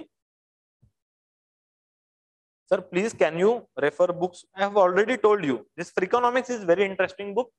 Other than that, you can refer to any of the UPSC book because it gives a clear picture of what is economy. It gives a picture of a macro economy and that is what is needed here. पण 11वीची एक NCERT आहे, त्या NCERT मध्ये सुद्धा तुम्हाला 11वीची इकॉनॉमिक्सची NCERT आहे, त्याच्याबद्दल तुम्हाला खूप चांगला आयडिया येऊन जाईल.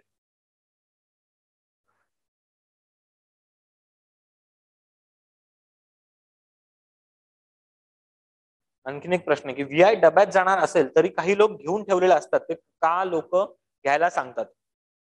डब्यात जाणार हे म्हणणं थोडंसं हार्श आहे, कारण ती कंपनीचं कॅपिटल अजूनही मोठं आहे. So we never know. आणि उद्या जर सपोज त्यांना काय चांगलं स्ट्रॉंग बॅकिंग मिळालं तर येऊही शकते वरती. आणि अगेन हे तेच लोक असतात की ज्यांना वाटतं की जिओ शिवाय काय नाही होणार आहे, किंवा हे तेच लोक असतात की ज्यांना स्पेक्युलेशनवर, ज्यांना IQ गोष्टींवरती जास्त विश्वास ठेवत असतात. ते कधीच कंपनीच्या फंडामेंटलकडे लक्ष देत नाहीत. सो अगेन व्हॅल्यू इन्व्हेस्टमेंट म्हणजे काय रे? तर तुम्ही इन्व्हेस्टमेंट अशा गोष्टींमध्ये करतायत की ज्याचे तुम्हाला माहिती रिटर्न्स मिळणार आहे. याचं प्राईम एक्झाम्पल म्हणजे दमानी. ठीक आहे, मिस्टर राधाकृष्ण दमानी. सो ते अगोदर डेली ट्रेडिंग करायचे. ठीक आहे, त्यांनी 95-96 ला सोडून दिलं, ते मला व्हॅल्यू इन्व्हेस्टमेंट करून. त्यांनी त्यांच्या पोर्टफोलिओमध्ये अशा ठिकाणी पैसे टाकले आणि ते 6 महिने, वर्ष, 6 वर्ष, 10 वर्ष असेच ठेवले, डेलीने ट्रान्झॅक्शन केले आणि मग नंतर प्रॉफिट काढला. ठीक आहे, आज भारतातल्या सगळ्यात टॉप 10 श्रीमंत लोकांपैकी एक आहे. त्यांचं पण काम काय होतं? इन्व्हेस्टमेंट काम होतं. So value investment is basically knowing की कुठे पैसे ठेवायचे आणि कसं ठेवायचे. या ओके.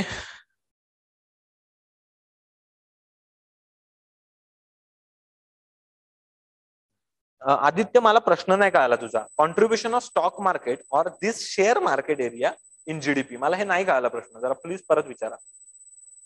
आणखीन काहीतरी जे झूमच्या चॅटवरचे प्रश्न आहेत ते मी घेतो. शेअर मार्केटमधून आपण किती पैसे कमवू शकतो? ओके, आता हा एक टॉपिक कडे आपण जाऊया. Otherwise it would have been unfair. हे जर बोललो नाही सेशन होईपर्यंत तर बरोबर नाही ठरणार. आता इन्व्हेस्ट करताना काय करायला पाहिजे? तर तुमच्या पोर्टफोलिओ डिझाईन करताना तुमची रिस्क ॲपेटाईट ही मॅच करायला पाहिजे. म्हणजे काय? तुम्ही किती रिस्क घेऊ शकता हे ठरवायचं आहे. उदाहरणार्थ तुमचं वय समजा 25 वर्ष, तर तुम्हाला माहिती आहे की लॉस सहन झाला तरी माझ्याकडे आयुष्य पडलंय, मी तो लॉस काहीतरी करून मी सहन करेन, तर तुम्ही रिस्क जास्त घेऊ शकता. पण ज्यांचं वय 60 वर्ष आहे ते म्हणतील की आता मी रिटायर होणार आहे, आता मी रिस्क नाही घेणार आहे. बरोबर. सो रिस्क ॲपेटाईट ही बऱ्याच गोष्टींवर ठरते. तुमच्यावरती किती जबाबदारी आहे ह्याच्यावरून तुमची रिस्क ॲपेटाईट ठरते. किंवा लेट्स से की तुम्हाला लेट्स से तुमची आत्ताची फायनान्शियल पोझिशन काय, तुम्हाला घर घ्यायचंय का, तुम्हाला गाडी घ्यायची का, हे सगळ्या गोष्टी ठरवणार आहेत तुम्ही किती रिस्क घेऊ शकतात. ठीक आहे. सो त्याच्यानुसार तुम्हाला डिझाईन करायचं. पण मी तुम्हाला थंब रूल सांगतो तरी सुद्धा की ते 30% मधले सुद्धा एक 30% तरी तुम्ही सेफ ठेवा. FD किंवा लिक्विड फंड मध्ये ठेवा. ठीक आहे. लिक्विड फंड म्हणजे असे म्युच्युअल फंड की जे साधारणतः सिक्युरिटीज, गव्हर्नमेंट सिक्युरिटीज, बॉन्ड्स मध्ये डील करतायत, but they are definitely going to give you returns, पण खूप कमी रिटर्न्स येतात. FD पेक्षा जास्त रिटर्न्स मिळणार आहे. ठीक आहे. सिक्युरिटीमध्ये डील करतात ते इक्विटीशी डील नाही करत. देन सो एकदम सेफ आहेत ना, हे सगळ्यात सेफ आहे, रिस्क झिरो आहे. त्याच्यानंतर तुम्ही म्युच्युअल फंड मध्ये 30% सपोज ठेवलात. ठीक आहे. म्युच्युअल फंड मध्ये ज्याच्यामध्ये पण तुम्ही केलं की 10% हे ब्ल्यू चिप असतील, त्याच्यानंतर समजा मिड कॅप असतील, त्याच्यामध्ये लेट्स से स्मॉल कॅप असतील 10%. ठीक आहे. Okay.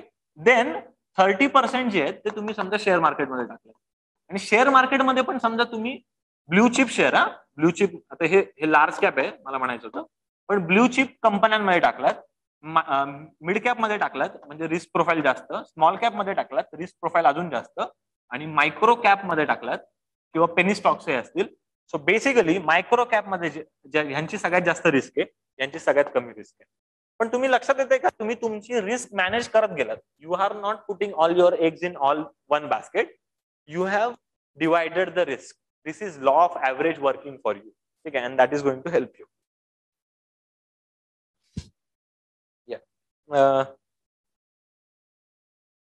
Can we invest in a international share market?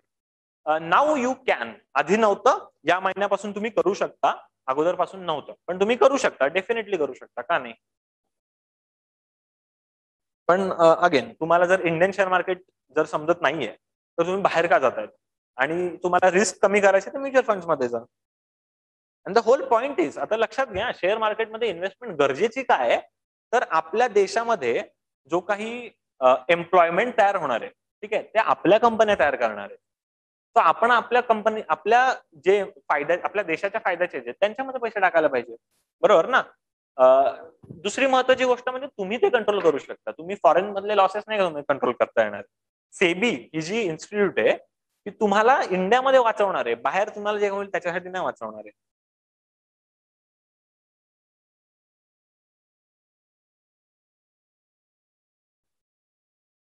या सो आदित्यचा प्रश्न आता मला कळाला त्याच्या पुढच्या कमेंटवरनं, की स्टॉक मार्केटच्या जीडीपी मध्ये कॉन्ट्रीब्युशन काय. तर आपल्या जीडीपी मध्ये जो मोठा कॉम्पोनंट आहे इंडस्ट्री किंवा सर्व्हिस सेक्टरमध्ये, हे जे आपलं जीडीपी वाढतंय, कॉन्ट्रीब्युट करते. फॉर एक्झाम्पल टीसीएस जे काही कॉन्ट्रीब्युट करते जीडीपीला, रिलायन्स जे काही जीडीपीला कॉन्ट्रीब्युट करते, किंवा state bank of India contribute करत असणारे, किंवा आयसीआयसीआय बँक कॉन्ट्रीब्युट करत असणारे, या सगळ्या कंपन्या, पब्लिक लिमिटेड सगळ्या कंपन्या कॉन्ट्रीब्युट करतायत. It is nothing but stock market त्यांना कॉन्ट्रीब्युट करते. स्टॉक मार्केटमधून ते कॅपिटल रेज करू शकतात, जेणेकरून ते तिकडे एवढं काम करू शकतात. झोमॅटो नावाची कंपनी जर या वर्षी इतकं कॅपिटल रेज करू शकते, तर ते पुढे आणखीन त्यांचे ऑपरेटर्स वाढवणार आहेत, ते जास्त हॉटेल्सशी कनेक्ट होणार आहेत, जास्त लोकांपर्यंत फूड पोहोचवणार आहे. And that is how our GDP is going to grow. ठीक आहे, सो दॅट इज वाय आता तुम्ही लक्षात घ्या, 1991ला आपण प्रायव्हेटायझेशन चालू केलं किंवा लिबरलायझेशन चालू केलं. म्हणजे काय चालू केलं, म्हणजे आपला शेअर मार्केट 91 पासून चालू झालंय, आणि 91ला शेअर मार्केट वाढायला लागलं. याचा अर्थ कंपन्यांकडे जास्त पैसे यायला लागले. याचा अर्थ कंपन्या ते जास्त पैसे आलेले कुठे इन्व्हेस्ट करणार आहेत, त्यांची ती इन्व्हेस्टमेंट, कॅपिटल इन्व्हेस्टमेंट, ते जास्त मोठ्या फॅक्टरी उभारतील, जास्त नंबर ऑफ फॅक्टरी उभारतील. याचा अर्थ लोकांना जास्त एम्प्लॉयमेंट मिळेल, याचा अर्थ भारताकडे जास्त जीडीपी येईल. So there is definitely contribution of stock market.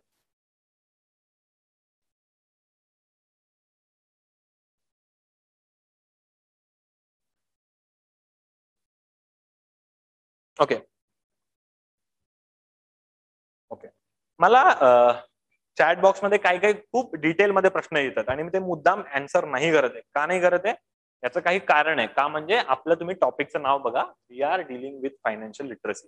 आणि दुसरं म्हणजे आपण आपल्या पूर्ण फाउंडेशन कोर्समध्ये जो आपला फायनान्शियल लिटरसी मॉड्यूल आहे, त्याच्यामध्ये हे सगळे तुमचे प्रश्न डील होणार आहेत. ठीक आहे, आयपीओ डिक्लाइन चालू झाले आहे का, तर आयपीओ डिक्लाइन चालू झालं म्हणता येणार नाही. मी एकेका ओळीने त्यांना उत्तर द्यायचा प्रयत्न करतो.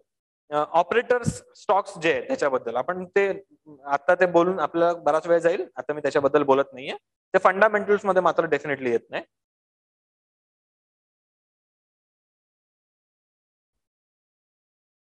So does GDP fluctuations has any dependency on share market transactions? It does have. Direct correlation नाही आहे, ठीक आहे, जीडीपी फ्लक्च्युएशनची डायरेक्ट कोरिलेशन नाही आहे. अँड रॅदर आता इंडियन शेअर मार्केट बद्दलचा प्रॉब्लेम हाच आहे की जीडीपी ग्रोथ दिसायला पाहिजे शेअर मार्केटमध्ये, पण शेअर मार्केटची ग्रोथ थांबली नाही. जीडीपी ग्रोथ थांबली म्हणून शेअर मार्केटची ग्रोथ थांबली नाही. Basically investors are too optimistic about Indian GDP or about India, असं दिसतंय. ठीक आहे, पण कुठले इन्व्हेस्टर्स, इंडियन इन्व्हेस्टर्स. बट म्हणजे शेअर मार्केटची ग्रोथ नाही थांबली, जीडीपीची ग्रोथ थांबून सुद्धा लिटिल बिट ऑफ कन्सर्न आहे. का, कारण की सध्या मार्केट जे सगळे हाय झालेले आहेत. फॉर एक्झाम्पल परसिस्टंट मध्ये डबल प्रॉफिट बुकिंग म्हणजे 100% प्रॉफिट आहे. काही जणांनी सारेगामामध्ये 100% प्रॉफिट बुकिंग केलंय. आत्ता 2 दिवसापूर्वी हिंदुस्तान एरोनॉटिक्स मध्ये लोकांनी एक 50-60% प्रॉफिट बुकिंग आता चालू करतील. सो हे एवढं का दिसतंय तर मार्केट वरती आहे सध्या, हाय वरती आहे. डेफिनेटली पडणार, करेक्शन काही ना काहीतरी होईल, डेफिनेटली होईल. सध्या दिसत नाहीये पण आयडियली व्हायला पाहिजे. I hope I have answered your question.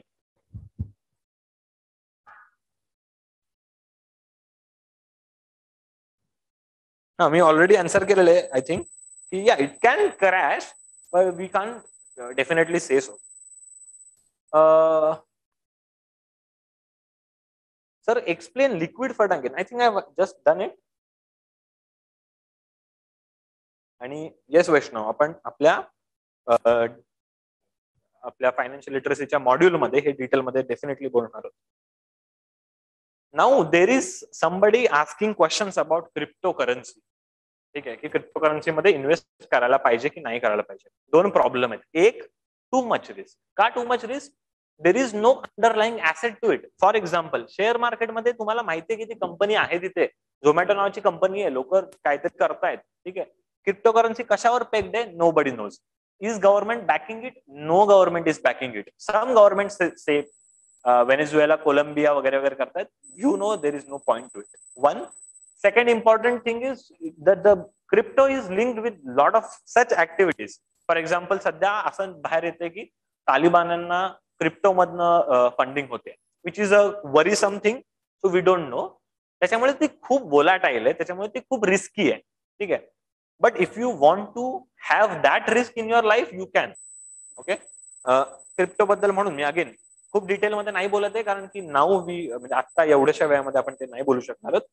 Again आपण आपल्या फायनान्शियल लिटरसीच्या पूर्ण सेशन मध्ये त्याच्यावरती बोलणार आहोत. सो आपण सेशन मध्ये डेफिनेटली फाउंडेशन बॅच मध्येच हे आपण सगळं करणार आहोत. बॅच मध्ये आपण काही ऍक्टिव्हिटीज घेतो. मी तुम्हाला फाउंडेशन कोर्स बदल्या काही गोष्टींबद्दल सांगतो. आपण बॅच मध्ये ऍक्टिव्हिटीज घेऊन जास्त तुम्हाला शिकवण्याचा प्रयत्न करतो किंवा तुम्हाला माहिती देण्याचा प्रयत्न करतो. फॉर एक्झाम्पल, लेट्स से की मी आज तुमच्याकडनं 10 विद्यार्थ्यांना तुम्हाला मी वाटून दिले की तुम्हाला समजा 10,000 रुपये आणि तुमचा मला पोर्टफोलिओ बनवून द्या. ठीक आहे. आणि तो पोर्टफोलिओ मी 2 महिन्यासाठी ट्रॅक केला आणि मी तुम्हाला करेक्शन सांगत गेलो की हे बरोबर नाही केलं, बघ याच्यामुळे प्रॉफिट नाही आला, ह्याच्यामुळे नाही आला. खरे पैसे नाही दिलेत. असंच आपण इमॅजिनरी पोर्टफोलिओ बनवला आणि त्याच्यावर बोलत गेलो. अशा ऍक्टिव्हिटीज मधून तुम्हाला जास्त कळणार आहे की शेअर मार्केट नक्की काय भानगड आहे. ठीक आहे. किंवा म्युच्युअल फंड नक्की काय भानगड आहे, किंवा पोर्टफोलिओ मॅनेजमेंट म्हणजे काय. हा पोर्टफोलिओ मी तुमच्या समोर दाखवलाय, हे नक्की काय आहे हे त्याच्यावरनं कळणार आहे. लक्षात येतं तुम्हाला? सो आपण हे चाणक्य मंडलमध्ये आपण हे करणार आहोत. हा कोर्स जो आहे हा ऍक्टिव्हिटी बेस्ड कोर्स आहे. तुमच्या लक्षात आलंच असेल आतापर्यंत की हे सगळं आपण का करतोय. तर लाईफमध्ये तुम्हाला काही गोष्टी माहिती असणं अत्यंत आवश्यक आहे. सध्याचं जग जे आहे ते कंटिन्युअसली बदलणार आहे, फास्ट बदलत आहे. मग याच्यासाठी काय करायला पाहिजे? याच्यासाठी आपल्याला बदलायला पाहिजे. आपल्या आई वडिलांनी किंवा आपल्या आजी आजोबांनी ज्या गोष्टी केल्या त्या नाही आपण करू शकत. आपल्या आजी आजोबांनी समजा प्रॉफिट किंवा पैसे कमवण्यासाठी जमिनी विकत घेऊन ठेवल्या. ठीक आहे. त्यांना खूप प्रॉफिट मिळाला. आता होणार आहे का? कदाचित नाही. त्याचा अभ्यास करायला लागेल. आपल्या आई वडिलांनी काय केलं तर त्यांनी एफडी ठेवल्यात, त्यांनी काय पॉलिसीज काढल्या, त्याचा फायदा झाला का? थोड्याफार प्रमाणात झाला, पण आता आपण त्याच्यापासून पुढे जायला पाहिजे. बरोबर ना? आपण काहीतरी प्रगती करायला पाहिजे, म्हणून हे शिकतोय. सो फाउंडेशन कोर्स सुद्धा आपला असाच आहे. लाईफ मध्ये लागणाऱ्या गोष्टी, आयुष्यात लागणाऱ्या गोष्टी, ज्याच्यामध्ये तुम्हाला नोट्स कशा काढायच्या इथपासून ते प्राणायाम काय महत्वाचं आहे, योग का महत्वाचं आहे इथपर्यंत, ते तुम्हाला अगदी शिस्तीचं महत्व, तुम्हाला ड्रायगडचा ट्रेक, ते तुम्हाला आउटडोर मॅनेजमेंट प्रोग्राम, गणपती काम, हे सगळ्या गोष्टींनी भरलेला आपला धमाल कोर्स आहे. सो अगेन याच्यासाठी अगेन आय वुड से की feel free to ask any questions. तुम्हाला काही प्रश्न असतील तर अजून आपल्याकडे 5 मिनिटं आहेत, त्याच्यावरती तुम्ही डेफिनेटली विचारू शकता. काही असेल तर आपण त्याच्यावरती बोलू. और अदरवाईज तुमच्या चॅट बॉक्समध्ये किंवा तुम्हाला युट्यूब वरती सुद्धा कमेंट बॉक्समध्ये तुम्हाला चाणक्य मंडलचा बद्दलचा तुम्हाला इन्फॉर्मेशन मिळेलच. तिथे तुम्हाला नंबर सुद्धा कमेंट बॉक्समध्ये मिळेल. तुम्हाला काही जरी डाऊट्स असतील, feel free to contact us. So आपण एक 5 मिनिटं अजूनही क्वेश्चन आन्सर साठी आपल्याकडे वेळ, आपण त्याच्यावरती बोलू. Otherwise we would stop for the day.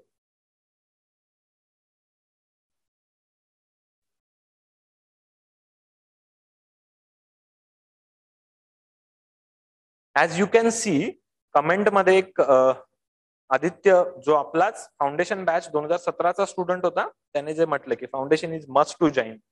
आणि टेक निओ हा स्वतः ट्रेडर आहे आणि त्यात तो पण म्हणाला की 2007चा विद्यार्थी आहे तो फाउंडेशन बॅचचा आणि त्याला ट्रेडिंग मध्ये सुद्धा फायदा होतोय. So definitely must join. Foundation is a course which we must do.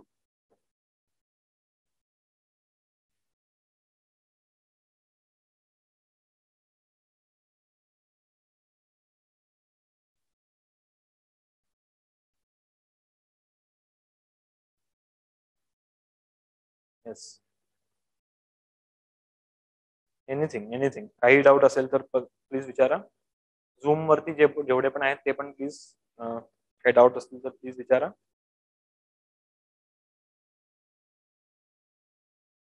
Bitcoin बद्दल मी क्रिप्टो बद्दल डिटेल मध्ये नाही बोललो कारण की त्याला बराच वेळ लागेल आणि आय एम शुअर आपण सेशन मध्ये ह्याच्यावरती खूप डिटेल्स मध्ये बोलणार आहोत.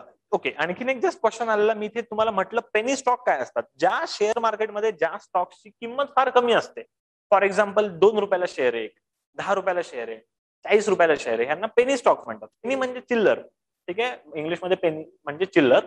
तो चिल्लर कंपनी म्हणजे काय, शेअर सध्या वोडाफोन इंडियाचा स्टॉकची किंमत आहे 6 रुपये, म्हणजे चिल्लर म्हणजे खूप कमी किंमत आहे त्याची. वेअर ॲज MRF नावाची कंपनी आहे, तिचा स्टॉक 70,000 रुपयाला एक स्टॉक आहे. लक्षात येत आहे. तो किंमत एका शेअरची किंमत वरनं ठरवतात की तो पेनी स्टॉक आहे की नाही. जनरली 50 रुपये 100 रुपयापेक्षा खालचे जे किमतीचे स्टॉक्स आहेत त्यांना पेनी स्टॉक म्हणू शकतो, इस्पेशली 50 रुपयाच्या खालचे.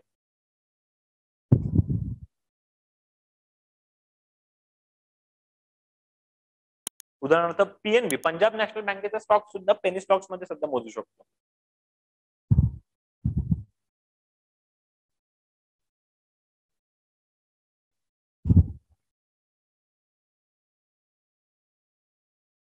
ओके, विष्णू काळेचं म्हणणं आहे how much amount we should invest on monthly basis for beginners. मी तुम्हाला इथे पोर्टफोलिओ दाखवलंय. 30% तुम्ही याच्यामध्ये टाकू शकता. तुम्हाला FD किंवा लिक्विड मध्ये तुम्ही, आणि हे स्वतःनुसार बदलायचं. तुम्हाला जास्त रिस्क घ्यायची असेल तर इथे 20 करा, तर तुम्हाला इथे 20 करता येतील आणि इथे कुठेतरी 10 वाढवता येतील, हे 40 करता येतील. तुम्हाला रिस्क कमी करायची असेल तर ह्याला 20ला 60% करा आणि ह्यांना कमी करा. हे तुमच्यावरती आहे. ठीक आहे, प्रत्येकाची रिस्क ॲपिटाईट वेगळी आहे आणि ती रिस्क ॲपिटाईट स्वतःला ठरवायची आहे. तुम्ही लक्षात घ्या, आपण जे फाउंडेशन कोर्स मध्ये कंटिन्युअसली म्हणतो आधी स्वतःला ओळख, की even financial literacy, even share मार्केटला सुद्धा लागू होऊ शकतं. की तुमची रिस्क ॲपिटाईट ओळखा आणि त्याच्यानुसार ठरवा की तुम्हाला कुठे कुठले बॉक्सेस मध्ये किती भरायचे, आणि हे स्वतः ठरवायची गोष्ट आहे. लक्षात घ्या. आणि कोणीही तुम्हाला किती सल्ले दिले की एवढे टाका, कधीच कोणावरती विश्वास ठेवू नका. स्वतः डिसिजन घ्यायचे ते. ठीक आहे. अगेन मी तुम्हाला जे कंटिन्युअसली सांगतोय की आपल्या फाउंडेशन कोर्सची हीच वैशिष्ट्य आहेत की तुम्हाला आपल्याला कॅपेबल बनवायचे. त्याच्यासाठी आपण या कोर्सवरती एवढं भर टाकतोय. पोर्टफोलिओ म्हणजे काय? पोर्टफोलिओ म्हणजे बेसिकली आपला मराठीमध्ये आपण तसं म्हणतो. पोर्टफोलिओ म्हणजे काय की तुमची बॅग. पोर्टफोलिओ म्हणजे तुम्हाला जे 30% टाकायचे आहेत त्याच्यामध्ये तुम्ही कशा कशामध्ये टाकलेले आहेत. पोर्टफोलिओ. ठीक आहे, तुमची बॅग बेसिकली.